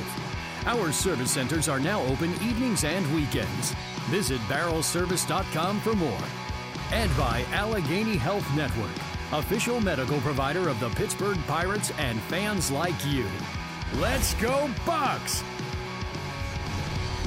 Friday Night Rocks, Pirates now up 4-3. Go to the 6th. Nova has been very good since that 3-run home run. David Freese has been exceptional. First 4 RBI game of the season for Freese.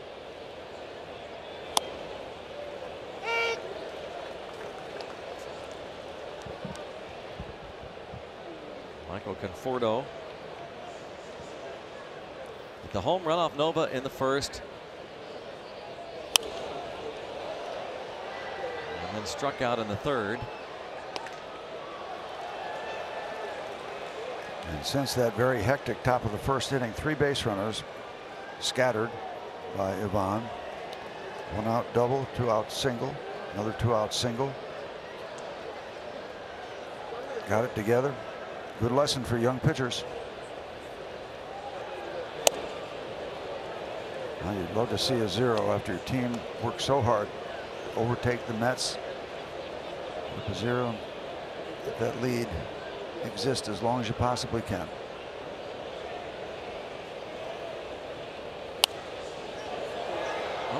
Thank you for that, Chase.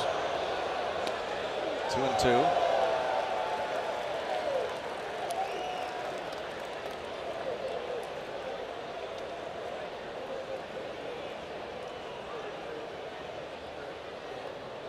It's interesting too, no one up in the Pirates bullpen right now.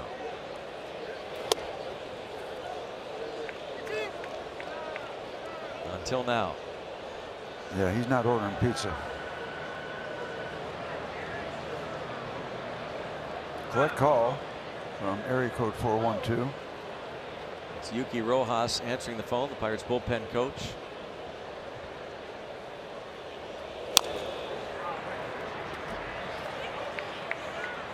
Still 3-2 on Conforto.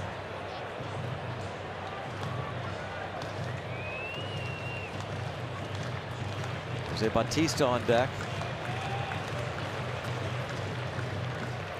They still call him Joey Bats? Joey Bats. Yep. Thanks to Rick Saflinski. Gave him that nickname. He was a bucko. Did he go? No. Leadoff walk.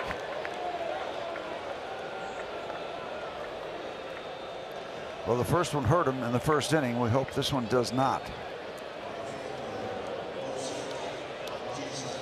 Whole new ball game with RBI Baseball 18. RBI Baseball 18 delivers an all-new franchise mode and much more. RBI Baseball 18 is available now.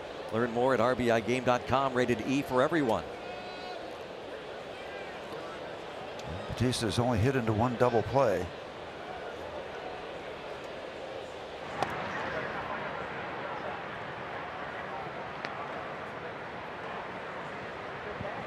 Sean Rodriguez playing first base now. Josh Bell left the game with left side discomfort.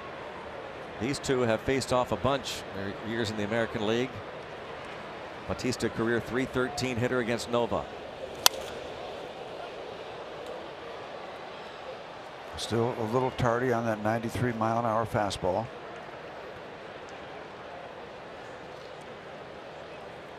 He is now 37 years old. Originally drafted by the Pirates 18 years ago out of Chipola Community College in Florida.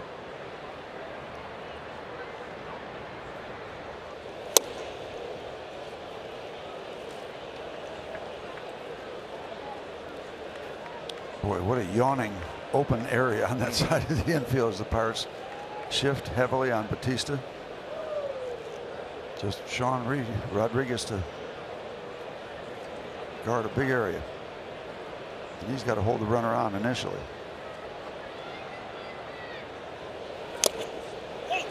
Takes the big cut. Foul tips it. Bautista didn't have a job early this season. Allegheny Health Network Supermo look at the big swing. This would be a huge thing if you could strike him out, get him out some way, get away from that power.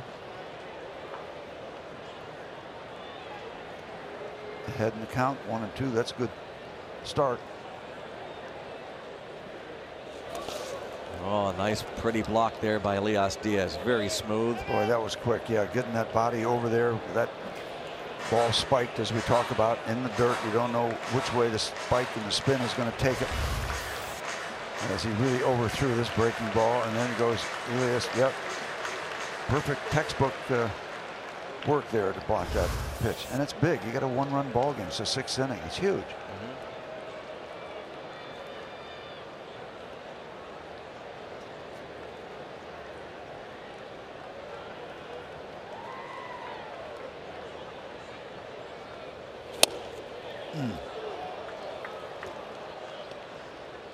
We're getting down to cases now with Nova.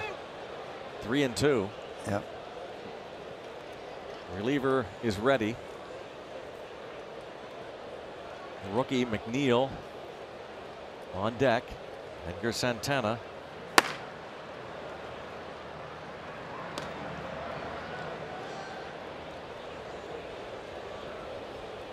Runner goes. Oh my, it's called ball 4. Wow. Elias Diaz is double checking. And now they're checking on a check swing. Well, from our angle, it looked like it crossed the plate, but maybe low or high, whatever. It's ball 4, 2 on and no one out. Here comes Clint Hurdle. That is going to be it for Ivan Nova. Double switch. Big pitch in the ball game right there. Didn't work. That was, as you see, inside.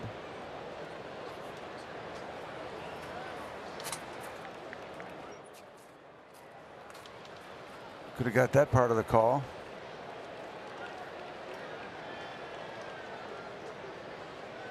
They were going to have somebody at second base no matter what. Now it's first and second, nobody out.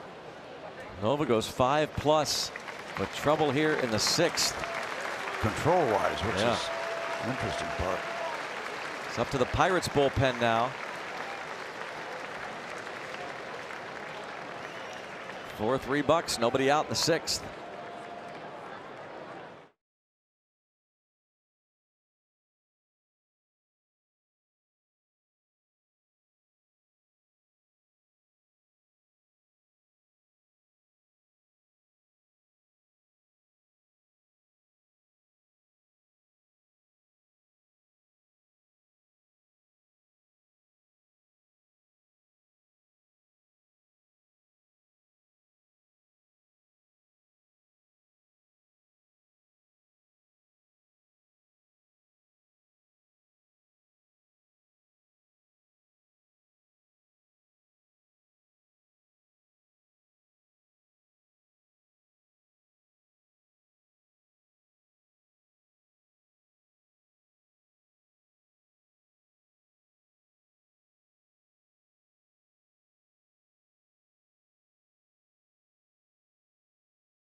Fifth inning, and Ivan Nova walks the first 2 men in the 6th. So Sean Rodriguez, who started the game in center, went to first in a double switch. Well, when Bell got hurt, is now back out there in the double switch. Colin Moran at third. David Freese moves from third to first. And it's Edgar Santana batting in Adam Frazier's spot of the order. Frazier made the last out. The good news here, and again, there's no guarantee. You're down toward the bottom part of the batting order. There's a reason these guys hit here. So maybe you got an opportunity against the weaker part of the batting order. And a bunt. Santana can't field it. And everybody's safe. And when you can't field it, don't pick it up and throw it if you don't have a play. I don't know if he's going to get the runner at first base anyway. I don't think so. Really good bunt. I was surprised that Elias Diaz didn't call him off. That's what I was worried about, him throwing after there was no play at first base. Off balance, like that ball could still be going down the right field line. Now so the Pirates in trouble. Big time. Bases loaded.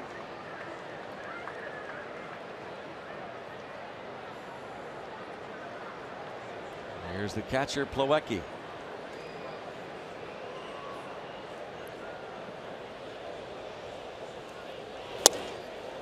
First pitch strike. It goes as a sacrifice and an E1.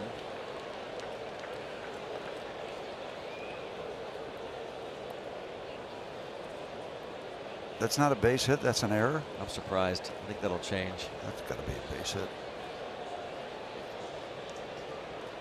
No, he's at first base regardless. Yep. Ball and a strike on Plawecki. Let's see if Mr. Santana can come up big. This is a huge situation.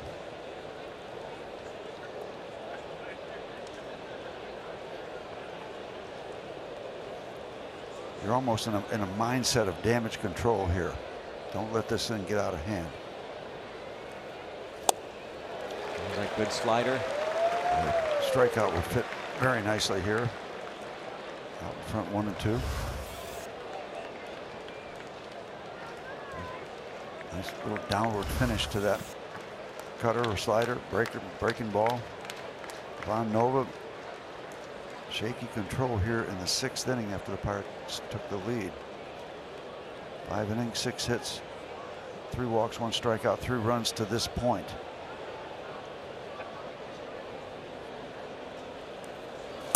Wow. Well, there's one. The big strikeout, obviously. One away. Absolutely huge.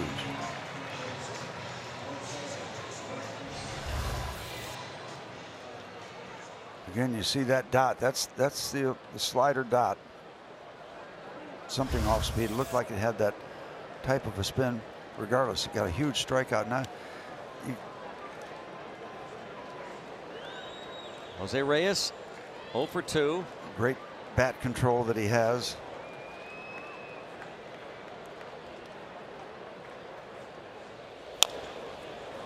And a big first strike, the fastball, and Reyes offers. Reyes, remember, is in the lineup only because they traded Asdrubal Cabrera moments before the game. He went to the Phillies. Reyes, who has been limited to pinch hit duties, double switching late in games. There it is again, folks. Let's hope it's in our favor tonight.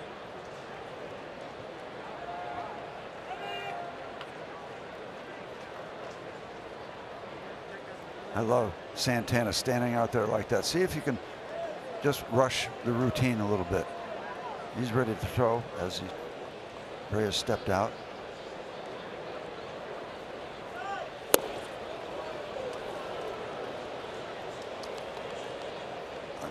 You know, we talk so much about the Santana slider breaking ball, but I think he's throwing harder. Now he's got a complimentary fastball at 95 or 96. It's a great combination.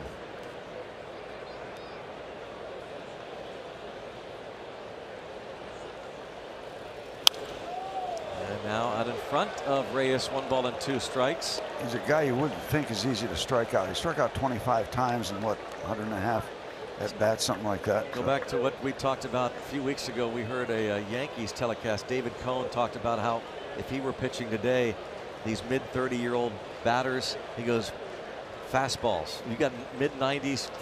They can't catch up anymore. Young guys who are up there hunting fastballs. He goes, basic. It's just very basic. I'm going off speed, breaking balls to the young guys because they're up there hunting fastballs. The young guys. Huh? Not a bad philosophy. 1 ball, 2 strikes on deck. We used to use that against guys coming off the bench late in the ball game. A lot of fastballs. He hasn't. These guys been around. He handles the bat well.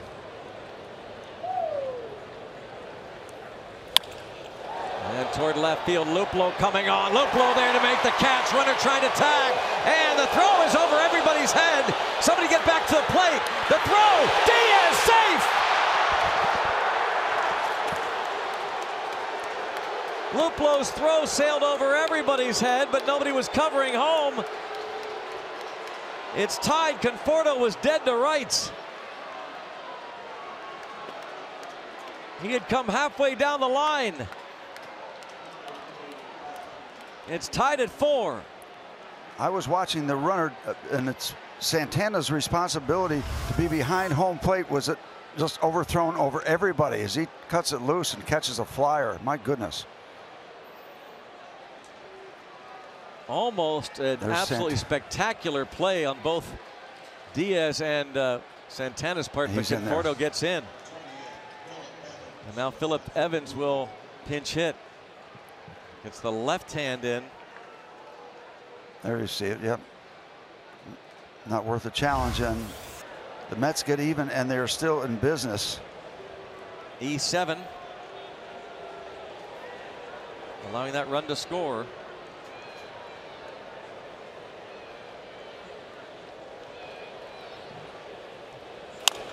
Chop toward third. Moran, the new third baseman. Long throw across gets him. A couple of errors in the inning. It's 4-4.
Under the stars and a full moon. Great shots of the Allegheny Health Network Super Mo and a 4-4 ball game. Going to the bottom of the 6th on a Friday night rocks.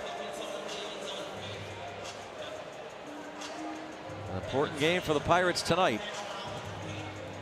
The 11-game winning streak. They dropped the finale in Cleveland, lost last night to the Mets. And hoping that's the good luck moon.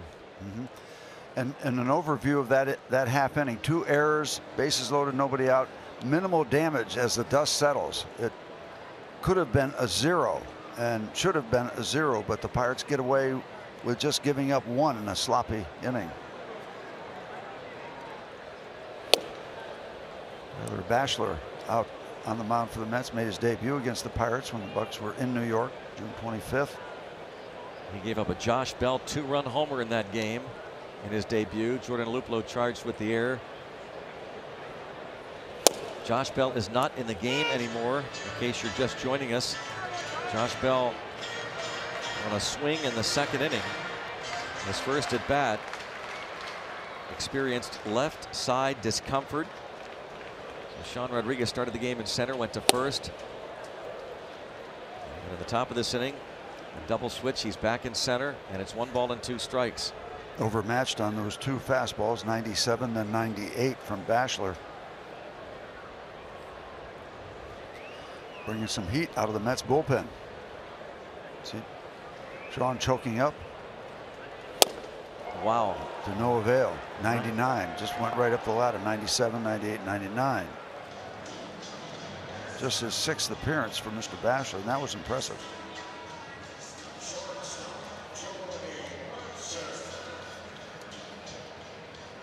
Bachelor has had trouble in the big leagues against righty hitters. They're batting .318 against this right-hander from Springfield, Georgia.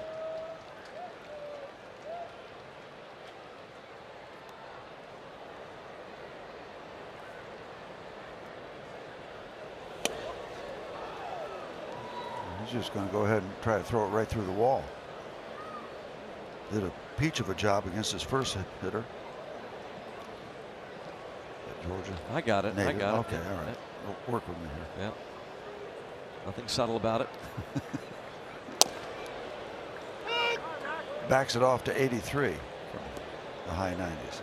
By the way, we're not, until we can get the pitch track registered accurately, the strike zone, we're going to hold off on that. Have some discrepancies that you might have noticed.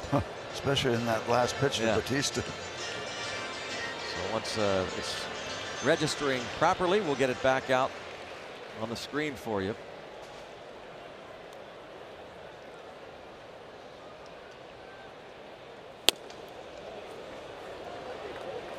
Three and one. One thing to know about this young right-hander, it's a live arm. One pitch away from getting a base runner, looking for a point at this point.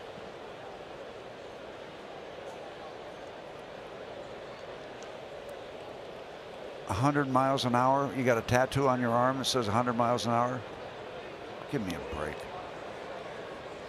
I don't think he throws many breaking balls. Why don't you tattoo a perfect slider all the way down your forearm? Well, if he had a perfect slider, he would. That's right. I got it.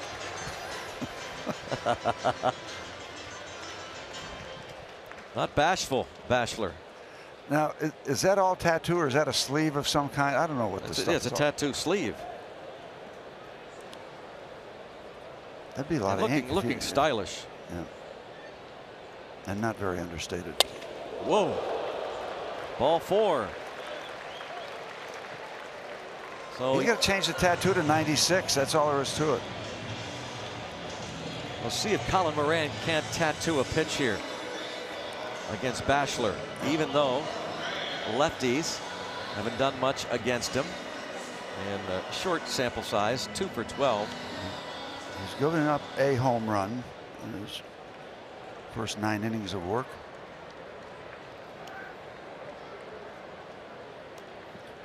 And that was the home run to Josh Bell we mentioned back on the 25th of June. Bell's home run off Bachelor came in the 6th inning. And a line drive to right center. And a base hit. Well, not tattooed, but certainly enough to get a go-ahead run to third. Well, Mercer's got 79 miles an hour tattooed on his arm. Base hit. First and third. Action.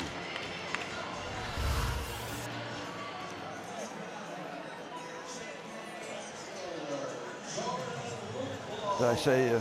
First at bat for Moran, came onto the double switch, and he drops the single into right center. And Mercer. Get my hitters right here. Sorry about that. Now it is Jordan Luplow, and you know what he's thinking.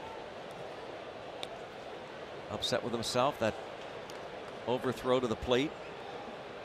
Robbed of a hit 2 different times. Shortstop Rosario in the first, center fielder Nimmo in the third, then he walked in the 5th. We talked about the Pirates batters really grinding it out to score the tying and go-ahead runs. Luplow drew a walk, 8 pitches. The last batter that Vargas faced. Josh Harrison followed with an 8-pitch at bat, though he flied out.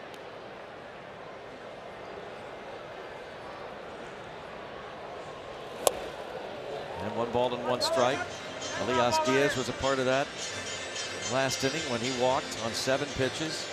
And then David Freese, the 2-run single that gave the Pirates the lead. And that score an unearned run in the top of the 6th to tie it. Batchelor in his early work has not thrown a wild pitch. Breaking pitch, 2-1 on Luplow. We don't have the grid, but that was a good take. And the just missing. The MLB tracking right now that we use is not accurate. Trying to get it calibrated. 3-1.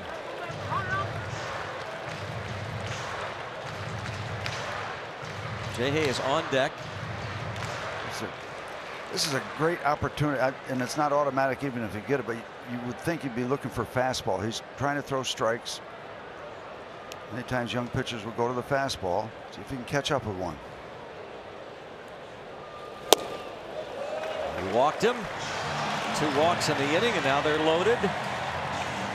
Give Luplow some credit. Yeah, he thrust into this situation as a leadoff hitter, and he's had some solid at-bats. Aside from that throwing error, he's been solid defensively, and now pitching coach going to come out, Dave Island, and talk to Tyler Batchelor.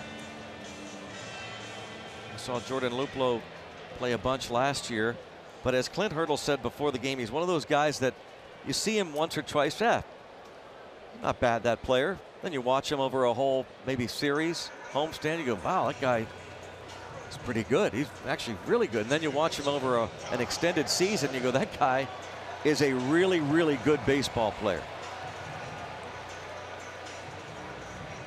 We talked about that a couple of times the last couple of days, that the Pirates felt that Luplow was ready to play almost every day in the big leagues had they not traded for Dickerson. Luplow and Adam Frazier have got most of the playing time in left field, and now they're loaded for Harrison up the middle, but right there is the second baseman, and the shift is turned into a double play. McNeil right there, inning ending, 4-3, DP 4-4.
It's game 2 of the 4-game series.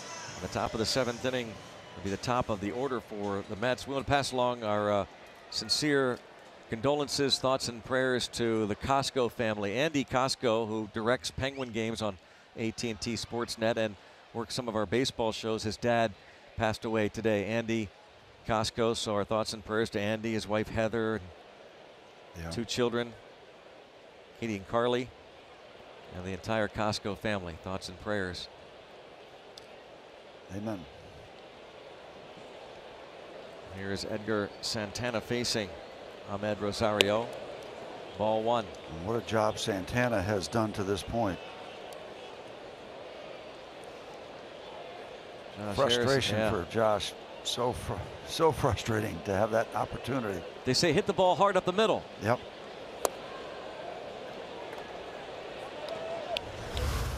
During the break, as he's taking the frustrations out on the baseball and thinking, darn, man, I hit that ball hard up the middle. Figure that's a 2-run single. Yep. Did the thing that you're supposed to do. But they had a man there. And the Pirates have Mercer there on the backhand. Retires Rosario. Probably feels really good for Mercer knowing that Rosario has taken some hits away tonight. Solid backhand play. 1 down. Yeah, we were 4-4 last night at one point, Greg. Yeah. Now it's a 3-inning ball game. 4-4 in the 3rd inning last night, and then it got away. Brandon Nimmo, can the Pirates retire this guy? Yes, right here.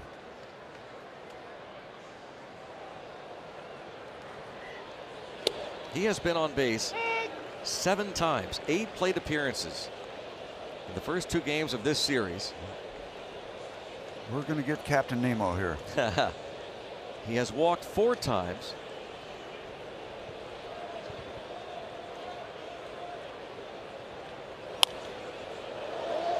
Maybe out of play. These Pirates will make Captain Nemo walk the plank. Got it.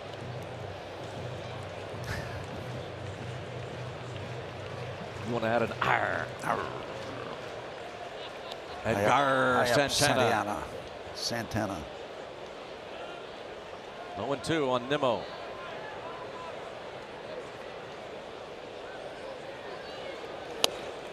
Got him. Walks the plank.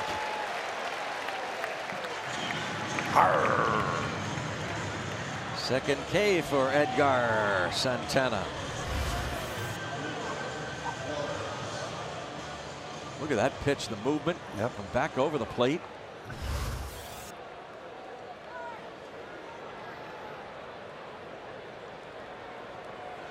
He has been pitching some high-level situations lately, this 26-year-old rookie from the Dominican.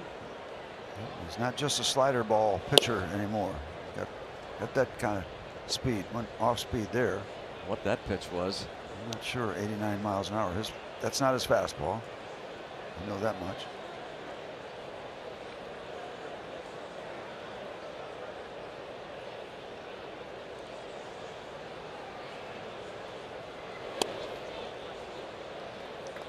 Maybe a couple of sliders missing. 2-0 on Flores, wanting to stay away from the fastball. Wilmer Flores double to right in the first prior to the Conforto homer.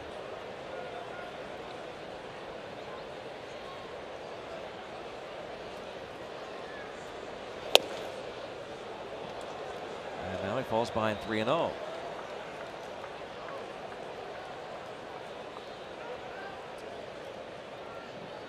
Three walks issued by Nova. That's certainly enough free passes on a given night. 2 of those 3 scored. And line toward left, Luplow over, and that gets down. And Flores headed towards second. Strong throw, Luplow! Look at this! Jordan Luplow! Redeemer! Fires to second to get Flores. You love the loop. You gotta love the loop. You got to. No loop on this throw. That's a seed. DOA. Still tied at 4.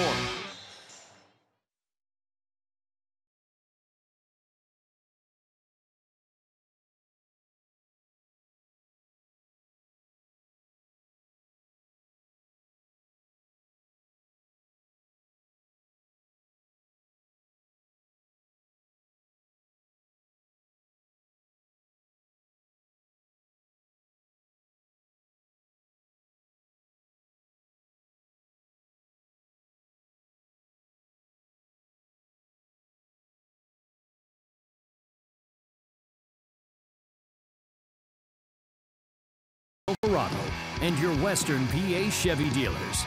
And by Levin's, the official furniture and mattress supplier to the Pittsburgh Pirates. For the best quality, service, and value, shop Levin's. Let's go Bucks! 4-4 ball game. Pretty look at that full moon. And Jordan Luplow has been impressive. Hustling over here.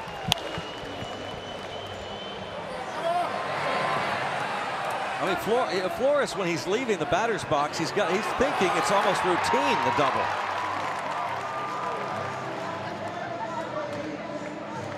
Allegheny Health Network Super Bowl look. And a super play. Yeah, Harrison's got to go find him now. Yeah. He had that much time. He was out anyway. Left the base line, and good work. Luplow, even the pitchers. Take a look at Flores, figures, okay, that's a double. Then he goes, well, better really hustle now. Now he knows he's in trouble. And gives him a little pat on the back. Nice touch, Josh. All right, back to work for the offense and Polanco. And he drives this one deep to left center field, but in front of the track, Conforto. One away. He didn't bash him. Starts out the bottom of the 7th inning with the fly out to left. Polanco 1 for 4. Infield single off of Seth Lugo in the 5th. Elias Diaz has been a tough out for the Mets. They've not retired him yet, nor have they gotten Freeze. These two have combined to reach base safely all 6 of their plate appearances.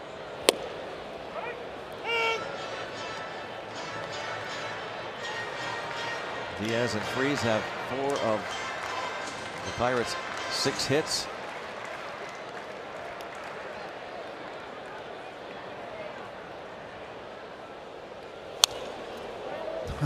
Swing harder. Yes. Harder. Wants to give the Pirates a lead. One swing of the bat.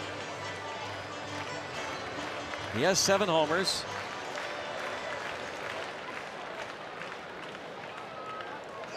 Francisco Cervelli might be pinch hitting here.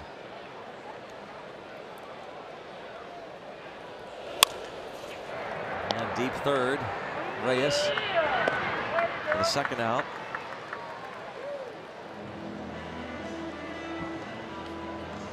Diaz is retired for the first time tonight. Maybe David's going to have to do all of it.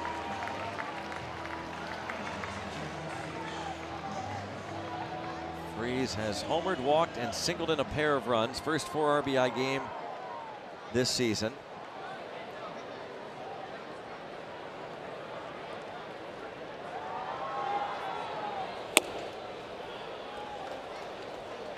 Ball 1.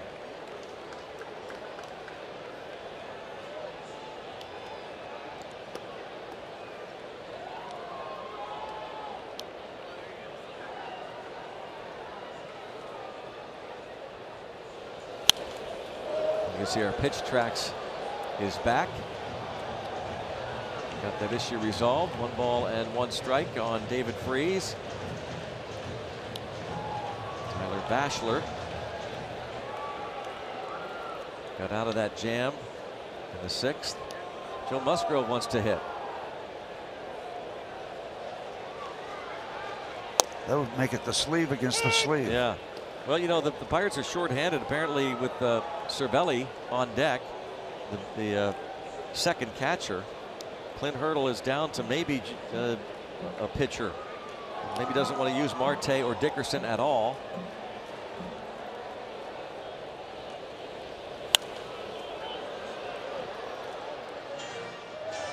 It's 1-2 on Freeze. Just trying to catch up with that fastball. Musgrove would likely be the first pitcher off the bench as a pinch hitter. Corey Dickerson nursing that tight hamstring. Marte the bruised hand. By the way, that's a traditional look by Musgrove. Have a bat in your hand, Yeah. get near the manager. Maybe he'll call on you. You do that once in a while with Danny Murtaugh? All the time. Yeah. All the time. When it's Drive down him to crazy? Casey. Yeah, he's not interested, but you know, just provoke him a little bit. Yeah. Make sure That's he's it. looking. That's it. Yeah. Because you're not you work once a week, so this is exciting to have that possibility. Right there. Just tap him on the elbow. 3-2. Freeze facing his third different pitcher. First 2 at bats against the starter Jason Vargas, who went 4 1/3, gave up 3 runs. David's going to get a fastball here. Let's see if he can just run into one. Freeze singled off of Lugo last time, driving in a pair.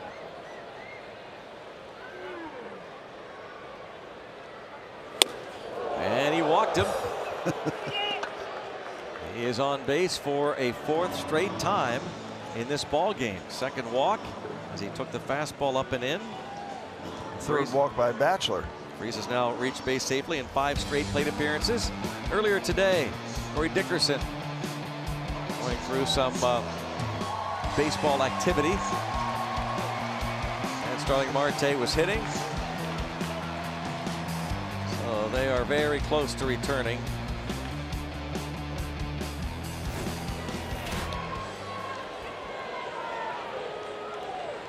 But maybe not tonight at all.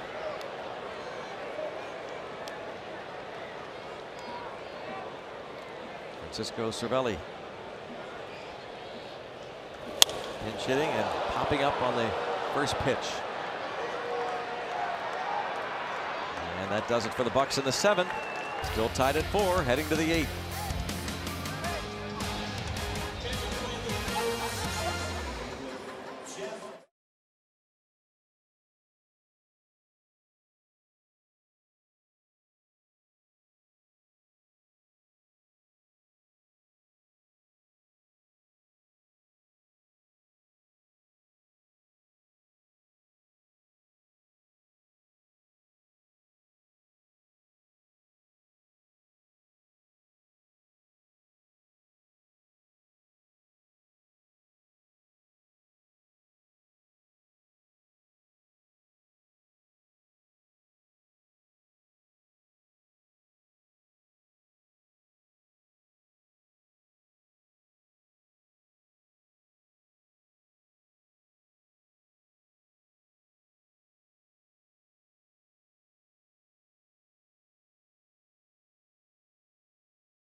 Park, Pirates Mets.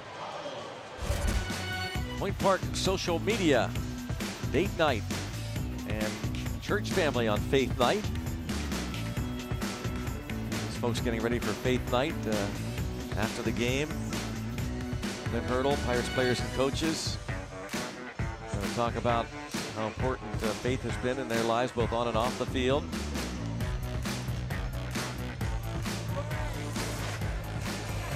And 4 generations of Pirates fans, the Wright family, right on. Good stuff.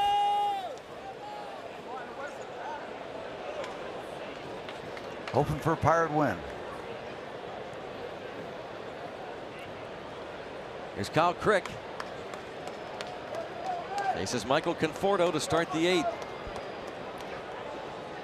Been doing great work out of the Pirate bullpen.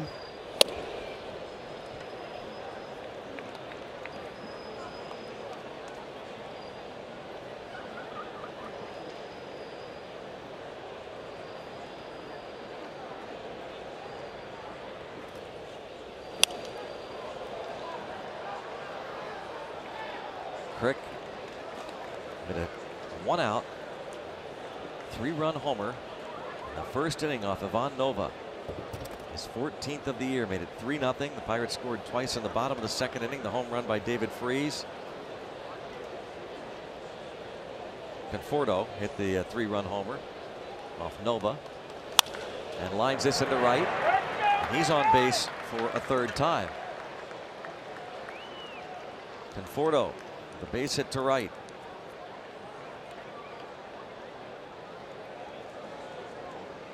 Cricket attendance tonight, 26,356. Great turnout. Let's win one for him.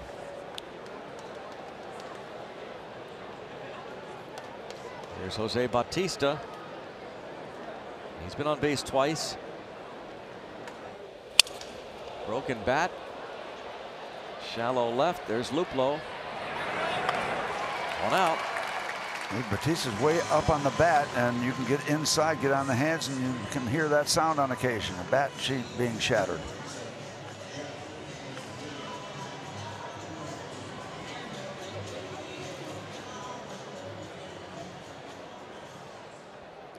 Jeff McNeil dropped down a bunt that Edgar Santana could not field cleanly. Went as a sacrifice and an E1. McNeil starting his 2nd major league game. It's still scored as an error. I think they've got 2 errors up there still. Ball 1. 98 in the dirt. McNeil was putting up great numbers in the minor leagues this season. He wasn't even on the 40-man roster, not really considered a prospect until opening eyes this season at AA Binghamton and AAA Las Vegas.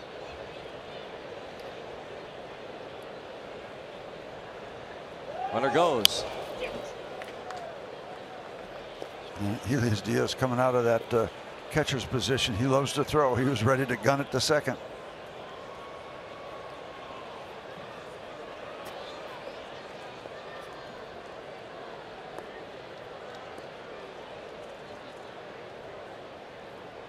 On a strike as McNeil fought it away with Conforto on the move. Both teams trying to grind this thing out down to the end. It's still even.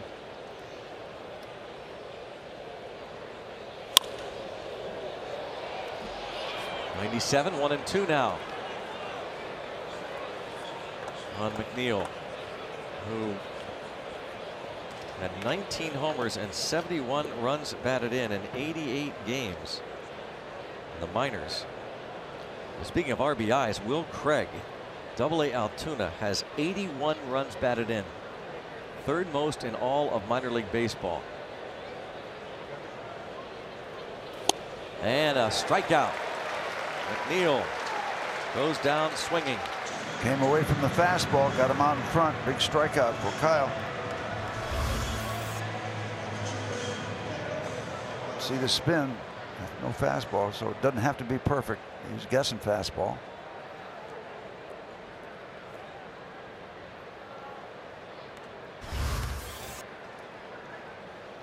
Kevin Plawecki, 1 for 3.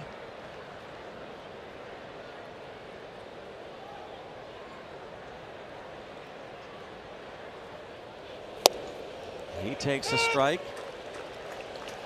That's a nice start for a guy that throws 96, 97. That'd get me over curveball. That was a specialty of Doug Drabeck's back in his years with the Pirates. Cy Young Award winner.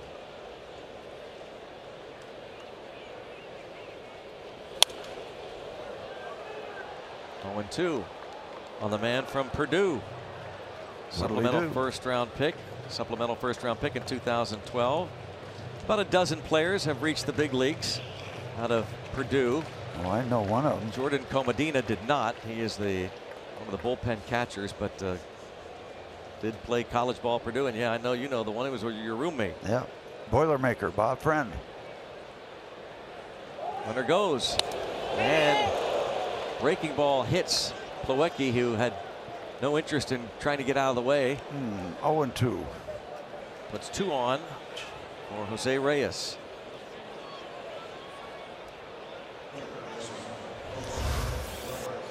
Just hate to see this happen when you're out in front 0-2. Little Jason Kendall-like maybe. Former Pirates catcher. Used to get hit a lot on that elbow. Similar fashion. Now Jose Reyes.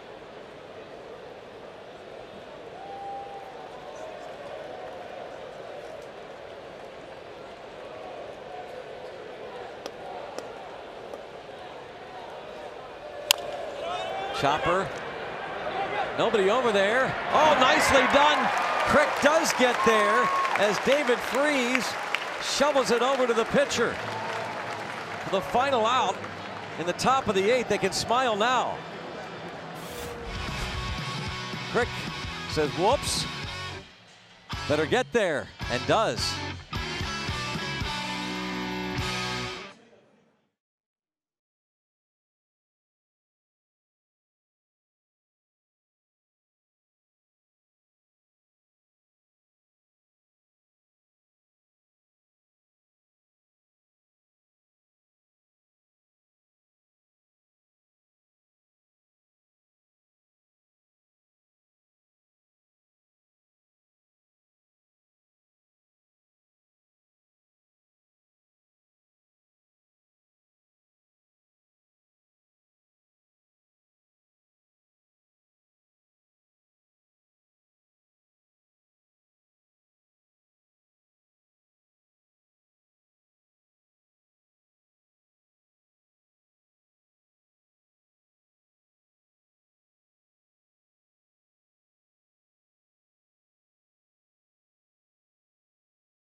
Here at PNC Park, Pirates Mets. If you enjoy a Miller Lite, look forward to the Hold True moment later in tonight's game.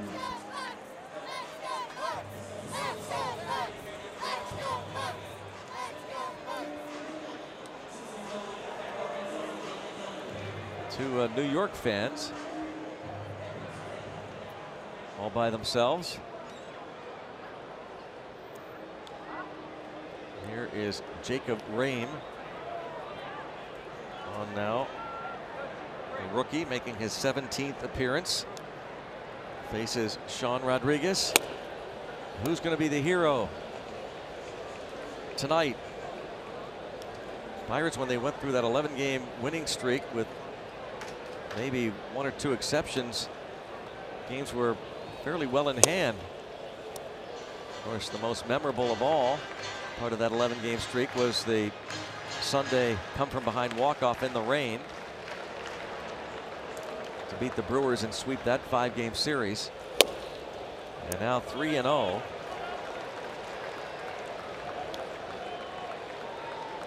Rame picked up from the Dodgers in a deal in August last year. Curtis Granderson went to the Dodgers from the Mets.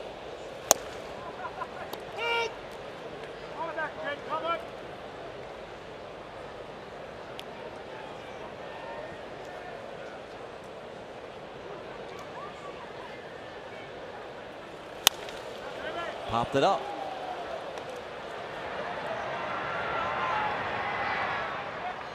McNeil. One out, bottom of the 8th. Brings up Jordy Mercer. Rame attended the University of Oklahoma and then transferred to a junior college in Texas, Grayson County Junior College, and was drafted by the Dodgers in the 6th round of 2013. A couple of scoreless innings from Bachelor, although he walked 3.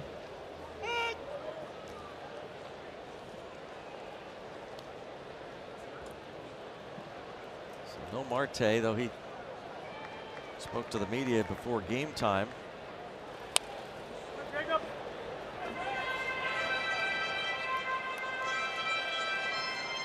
As he resumed baseball activities, he said, if everyone approves and I feel good, I'm ready to play. Ben Potenziano, assistant trainer, helping him out there with some equipment. Could they be getting him ready to maybe get in the ball game? Had some tape going there. 1-2 on Mercer.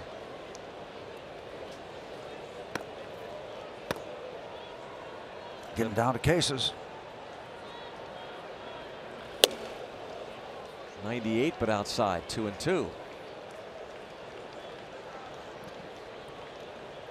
Well, you wouldn't think he's doing that unless he is getting ready, as down the road you're looking at a possible need again for a pinch hitter. Francisco Cervelli pinch hit and popped out to end the 7th, so we're ways away from that pitcher spot coming up again, but we'll see.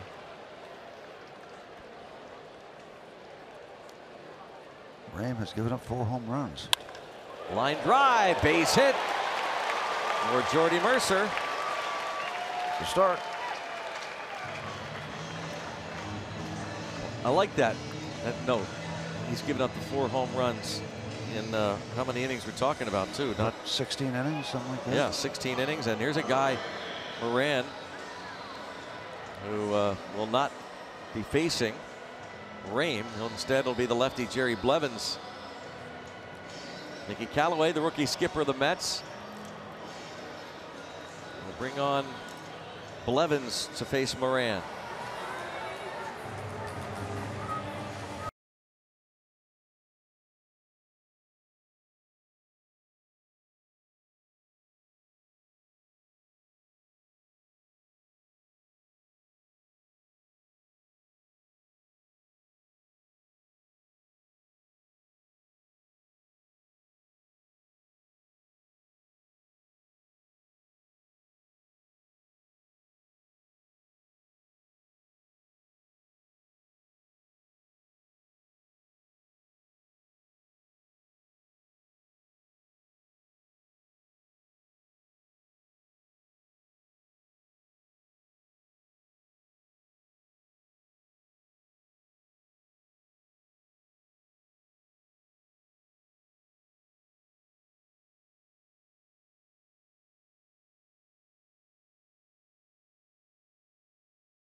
And tomorrow, Jacob deGrom against Trevor Williams, 6 o'clock for the Pirates pregame, presented by WB Mason. Trevor Williams. Got good news for you, Greg. If you like the fact that Rame had given up 4 homers, so has Blevins given up 4 home runs, and also 24 innings of work for Blevins, 15 free passes. So make sure he gets strikes. And there's the evidence. Lefties are hitting against him. 326.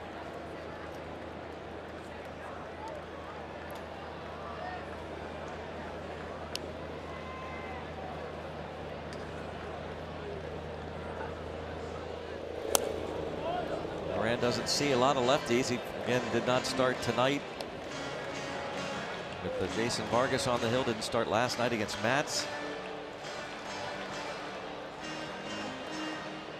And he is hitting 159 against Southpaws, 7 for 44.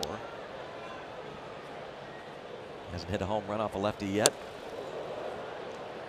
Fooled him on that real slow delivery.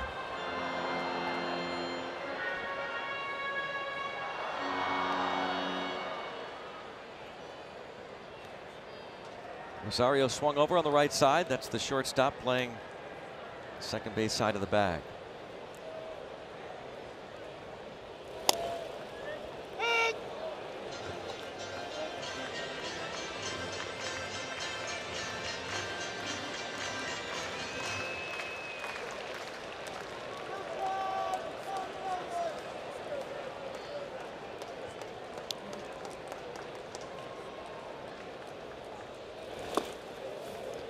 Tough assignment here for Moran. Rookie, first year in the major leagues, put up solid numbers as a first-year player, and Jerry Blevins has been around a bunch of years. This is his 4th season with the Mets. Defensively, the Mets are playing very, very deep. No double defense, and with Mercer running,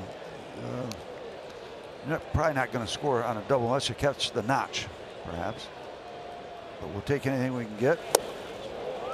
Even a walk. Oh yeah, remember the control numbers for Blevins: 24 innings, 15 free passes. He got out in front of Collin, but now it's down to Cases. The loop is on deck. You gotta love him, don't you? Oh, gotta love the loop. 3-2. Big pitch right here, huge pitch. Struck him out with it. And that is the second out of the inning. Yeah, that's an inning turner right there at this point. Down and in and a perfecta.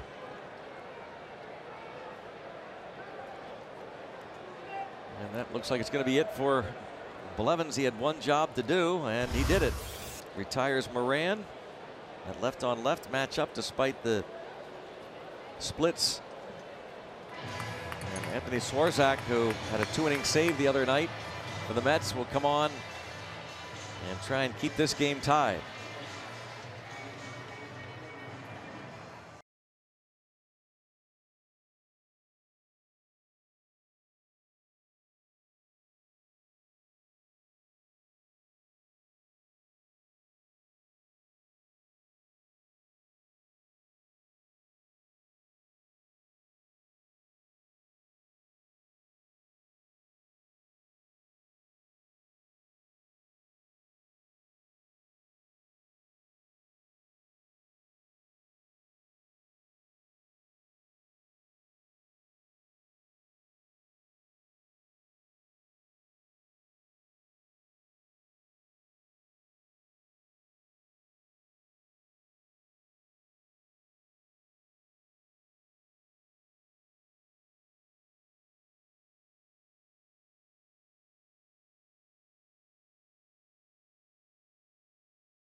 Will be facing Anthony Swarzak.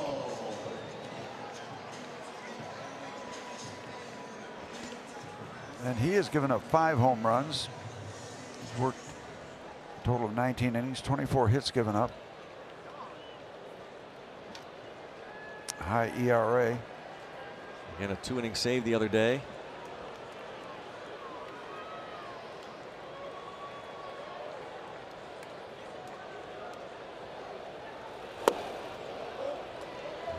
Luplow takes ball 1.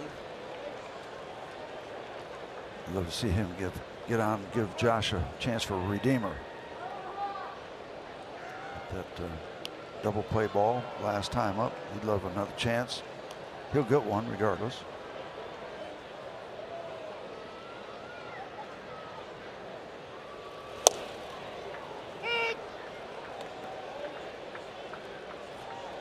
One thing you know about the Mets bullpen, they can bring some speed with these arms. They have struggled.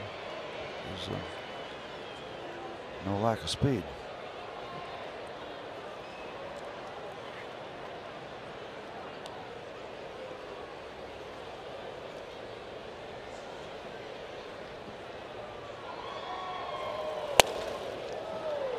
Two and one on Jordan Luplow, with the Pirates and Mets tied up here in the bottom of the 8th inning. Luplow last 2 times up, drawing walks against the starter Jason Vargas. And the righty Tyler Bachelor scored in the 5th.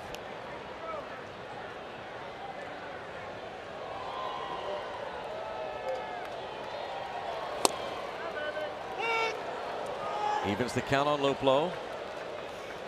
Swarzak, 2 saves now, figures to be the closer for now, with the Jeurys Familia being dealt a few days ago to Oakland. Today, before the game, the Mets traded Asdrubal Cabrera to the Phillies. Oh man, that sounded like it got a good piece of Plawecki. Hear that one, man. He's dazed a little bit.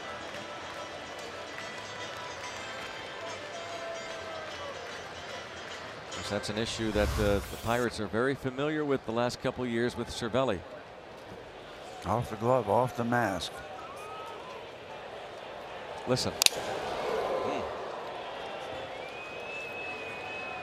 These catchers take a beating. Click, click. Yeah. Bat, mask. Not just the catchers, but the umpires too. You know, Mark Wegner is the crew chief tonight.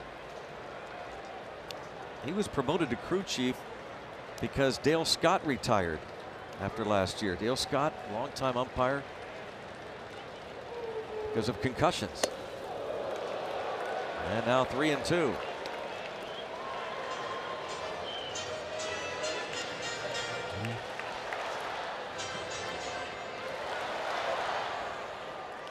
Will this be Harrison's opportunity in the 8th inning? You know, Mercer will be off with a pitch. Catch a gap, it might be more interesting.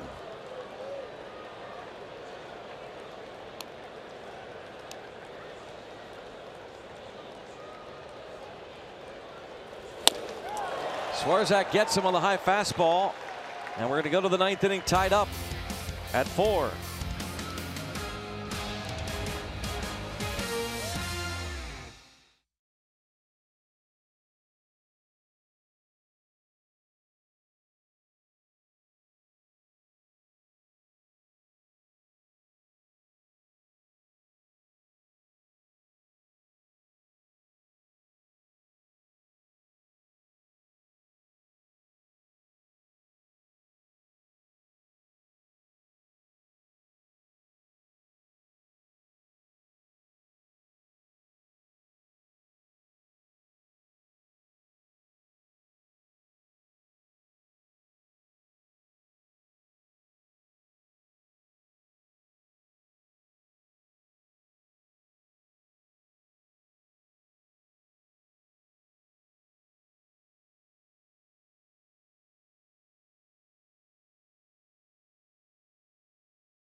Nova, and Michael Conforto goes down to get this one. His 14th home run of the year gives the Mets a first inning 3-0 lead. Bottom of the second, David Freese has been red hot.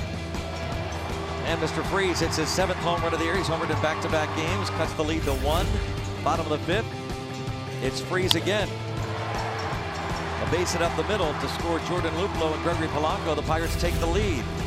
But then in the 6th inning, Jose Reyes hits this ball the other way with Michael Conforto tagging. Wasn't going to really go anywhere until he sees this throw by Luplow sail over everybody's head. Safe and a close play at the plate. Looked as though Josh Harrison was going to give the Pirates the lead once again with this hard ground ball up the middle in the 6th, but with Jeff McNeil stationed right behind the bag, it turns into an inning-ending 4-3 double play. We're still tied at 4. Luplow and Freese. You know, don't want to go back too far in this ball game, but that throw by Luplow, Edgar Santana's responsibility is to be behind the catcher. He was almost kind of beside him and wound up having to chase the ball down. Yeah, and then 2 of them went for it, and there was nobody covering home. Well, yeah, you're right. Now Felipe out there to try and keep it tied. Austin Jackson makes his Mets debut. He's with the Giants, signed as a free agent. Picked up by the Mets today.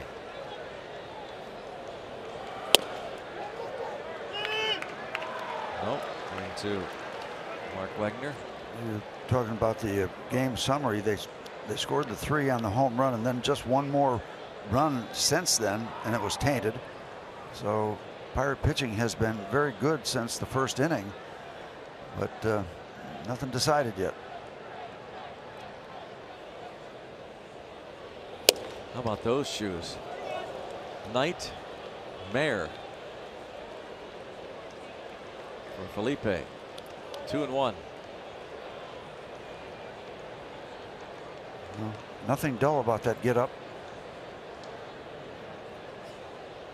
Well, you know what shoe to put on what foot, don't you?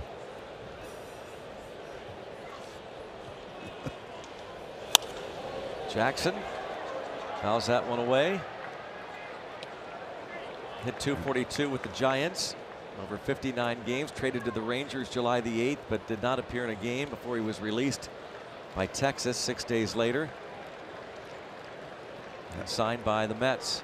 I kind of like the shoes. I mean, it reminds me of a horse in the Derby, Nightmare. And he is a horse. Yeah. Mr. Vasquez, he is a horse.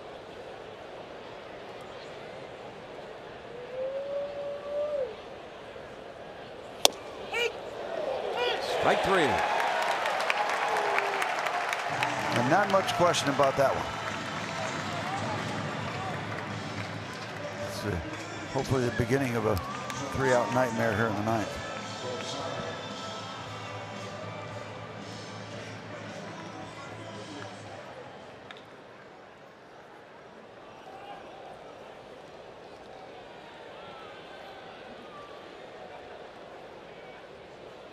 Rosario has grounded out the last 3 times he's been up.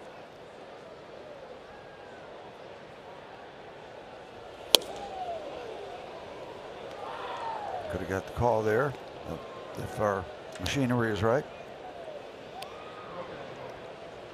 Close enough to be a strike.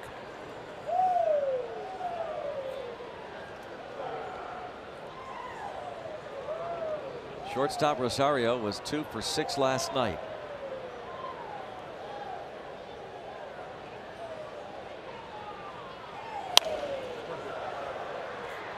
.100 miles per hour. For the All-Star.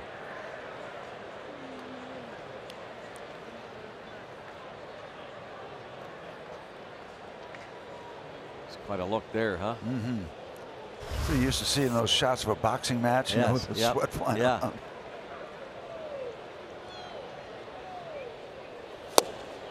Well, then that's just cruel after that.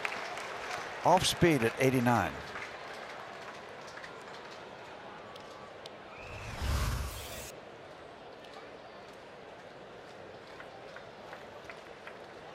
That swing loaded up for the fastball that it was never thrown.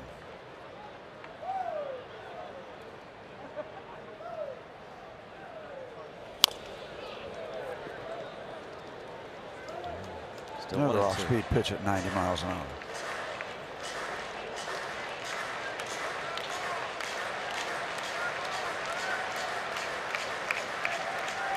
The nemesis, Nimmo.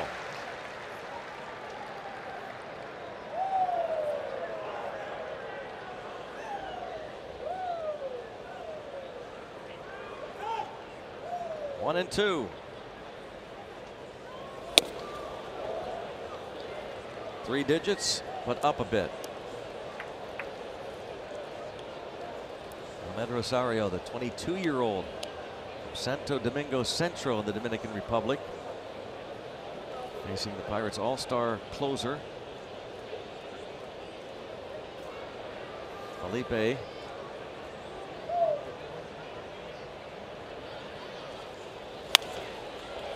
And stays alive. Off speed.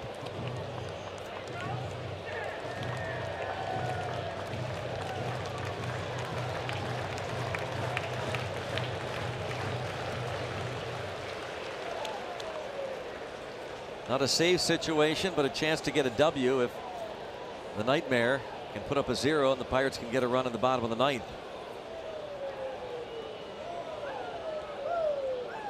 2-2. Got him.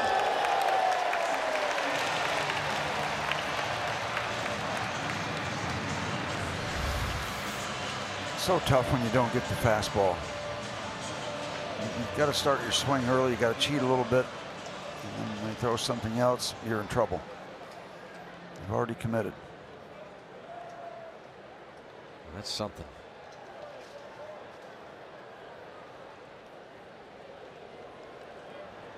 Two down.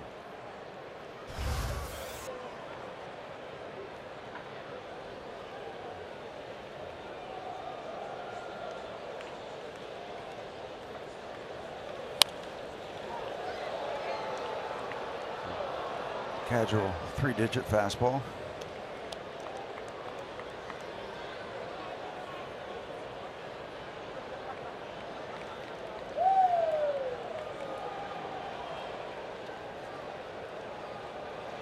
Nimmo on base 3 times tonight.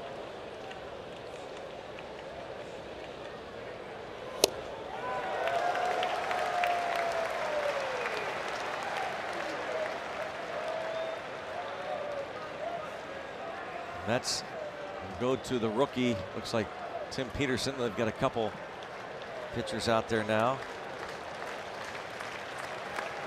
Depends if they were to get a run or not.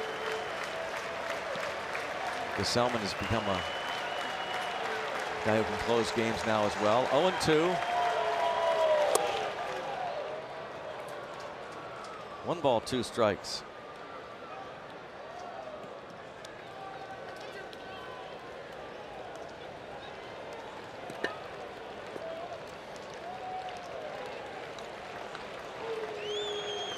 Looking to strike out the side in order and get the Bucks to the bat rack at the bottom of the 9th.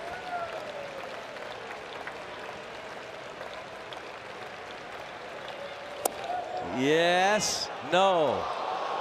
According to John Tumpain.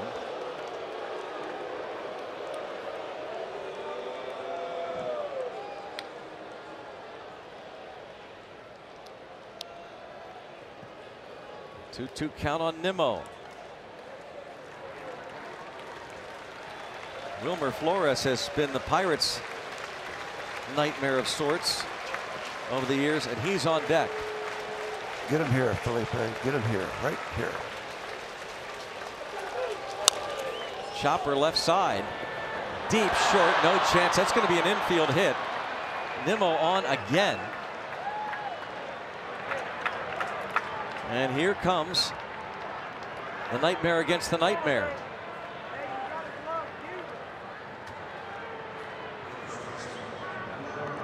Wilmer Flores. 2 more hits tonight for him. Good career numbers against the Pirates. And over 300. And Vasquez getting stretched out a little bit in this top of the 9th, pitch-wise. Flores hitting .364 in his career at PNC Park. He's been Mr. Walk-Off. Drills it, but foul.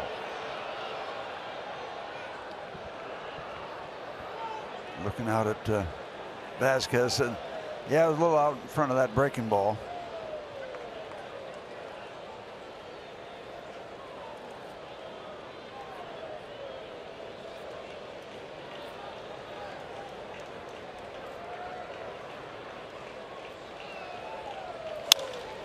To center field. Sean Rodriguez gonna be there.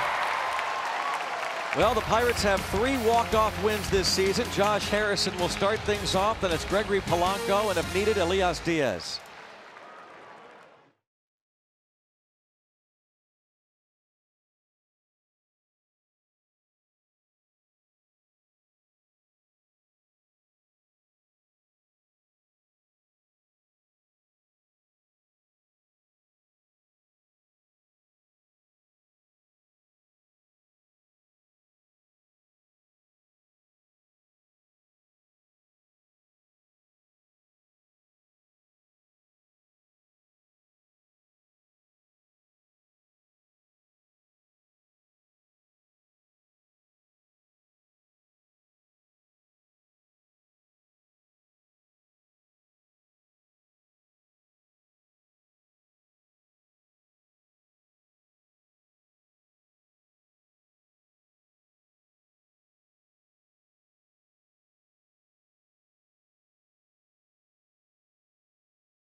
It is a Friday Night Rocks.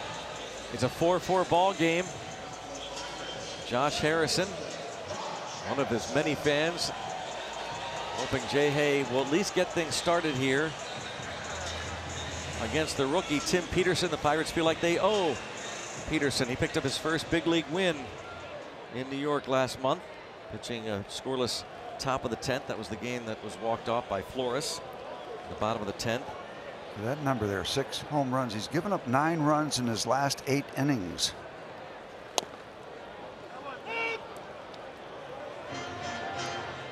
Oh, he needs 1. Again, 3 walk-offs this year for the Pirates. Rally hats. Whatever it takes. Ground ball and a diving stop. Oh, from the seat of his pants. Rosario tried to pull off the impossible. It's a leadoff hit for Jay Hay. Yeah, and he could have thrown that in the stands too, but he didn't. And the throw from sitting down on the grass. Checking out the replay. Must be the green neon sleeve. He gets to the ball, but then tumbling around,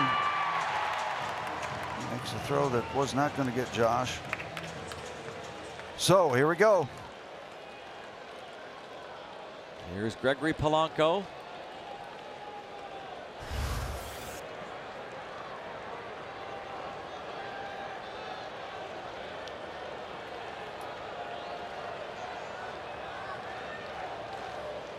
Wondering how much attention they would pay to Harrison.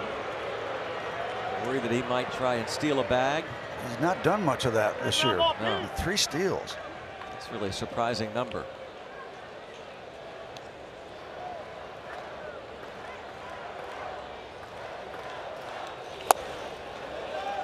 Ball 1.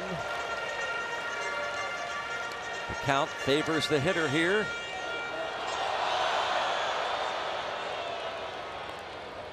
Peterson has just walked 1 batter Or 2, but 1 intentional. The control is there, so be ready to turn it loose, Gregory.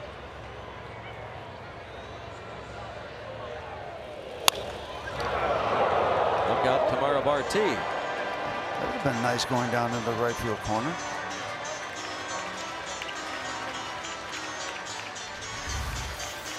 Just a little bit out in front.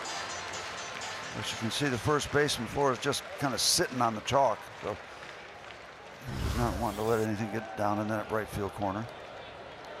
1 career walk-off for Polanco. That was 3 years ago.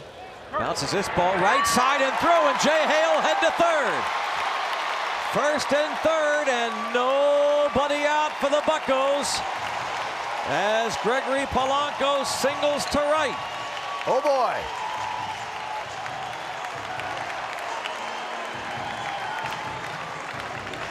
And now the Mets, as you watch this replay, are going to have to figure out what they want to do defensively, but it turns that ball back over. You say he rolled over on it. He rolled over on it nicely, catching the hole. He beats the shift, and an easy trip to third base for Josh Harrison. Gregory Polanco can smile now with this second hit of the ball game. Winning run in the person of Josh Harrison. They're going to walk Diaz intentionally to load them up for David Freese. Set up a possible home to first double play. Freese has not been retired tonight. He's officially 2 for 2, a 2-run homer in the second, a 2-run single in the fifth. His first 4 RBI game of the season. They're going to want to talk it over defensively. David Freese, a home run in the second off the starter Vargas. That got the Bucs to within 1. And then down a run, his 2-run single up the middle off Seth Lugo gave the Pirates a 4-3 lead before the Mets tied it in the 6th. A whole lot of people in this ballpark standing up. See if the Pirates can work hard enough to take this one into the win column. That was Dave Island, the pitching coach, going over a scouting report on how to pitch to Freese. And you see Starling Marte is on deck, infield in, to cut off the run at the plate. Freese, 1 career walk-off. That was 3 years ago. And this will do it! How about David Freese? What a night! Mr. Freese walks it off. The Buccos can raise the Jolly Roger. And this was 5-4 final. And this was the win they needed. So critical. So critical. And they will never work harder for another W. David Freese, the old-timer, comes through all night long.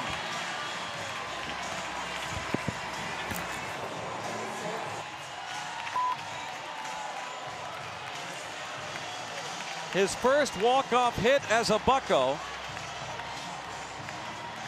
And on base all 5 times.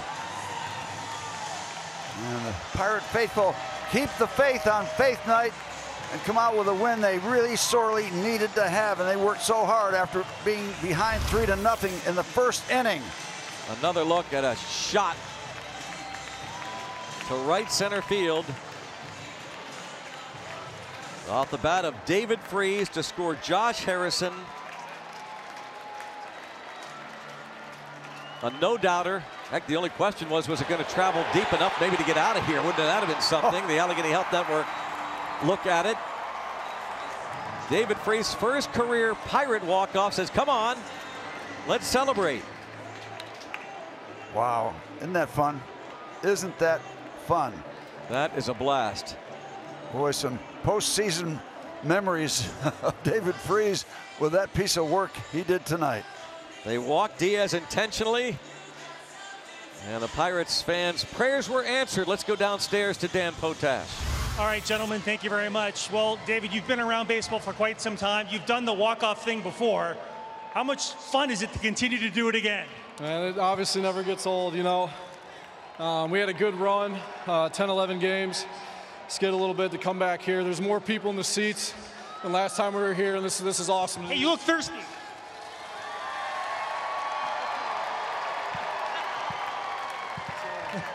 But it's awesome to get this done in front of these guys. Yeah, how important was it to bounce back after a couple of losses? The nice run you guys had, but knowing you had to start this long homestand with last night, to bounce back tonight. Yeah, for sure. I mean, this team came in against us swinging the sticks. You know, you can tell they got some purpose going, and you know we've been fighting, and we just got I'm cold, man. But we just kept fighting and then got it done. One last question before I let you go. Jason Vargas, you put up big numbers against him. You take him deep tonight. What are you looking for when you come to the plate against a pitcher that you know you've hit well in your career? Man, I've hit him all right, but he's a tough pitcher. He's a tough guy to face. You know, try not to do too much and just get a pitch to drive and stay focused. That's all you can do. Good to see the smile on your face. Well done. All right, thank you. Go get warm. David Freese and the Buccos victorious in thrilling fashion tonight. Let's send it back to our studio.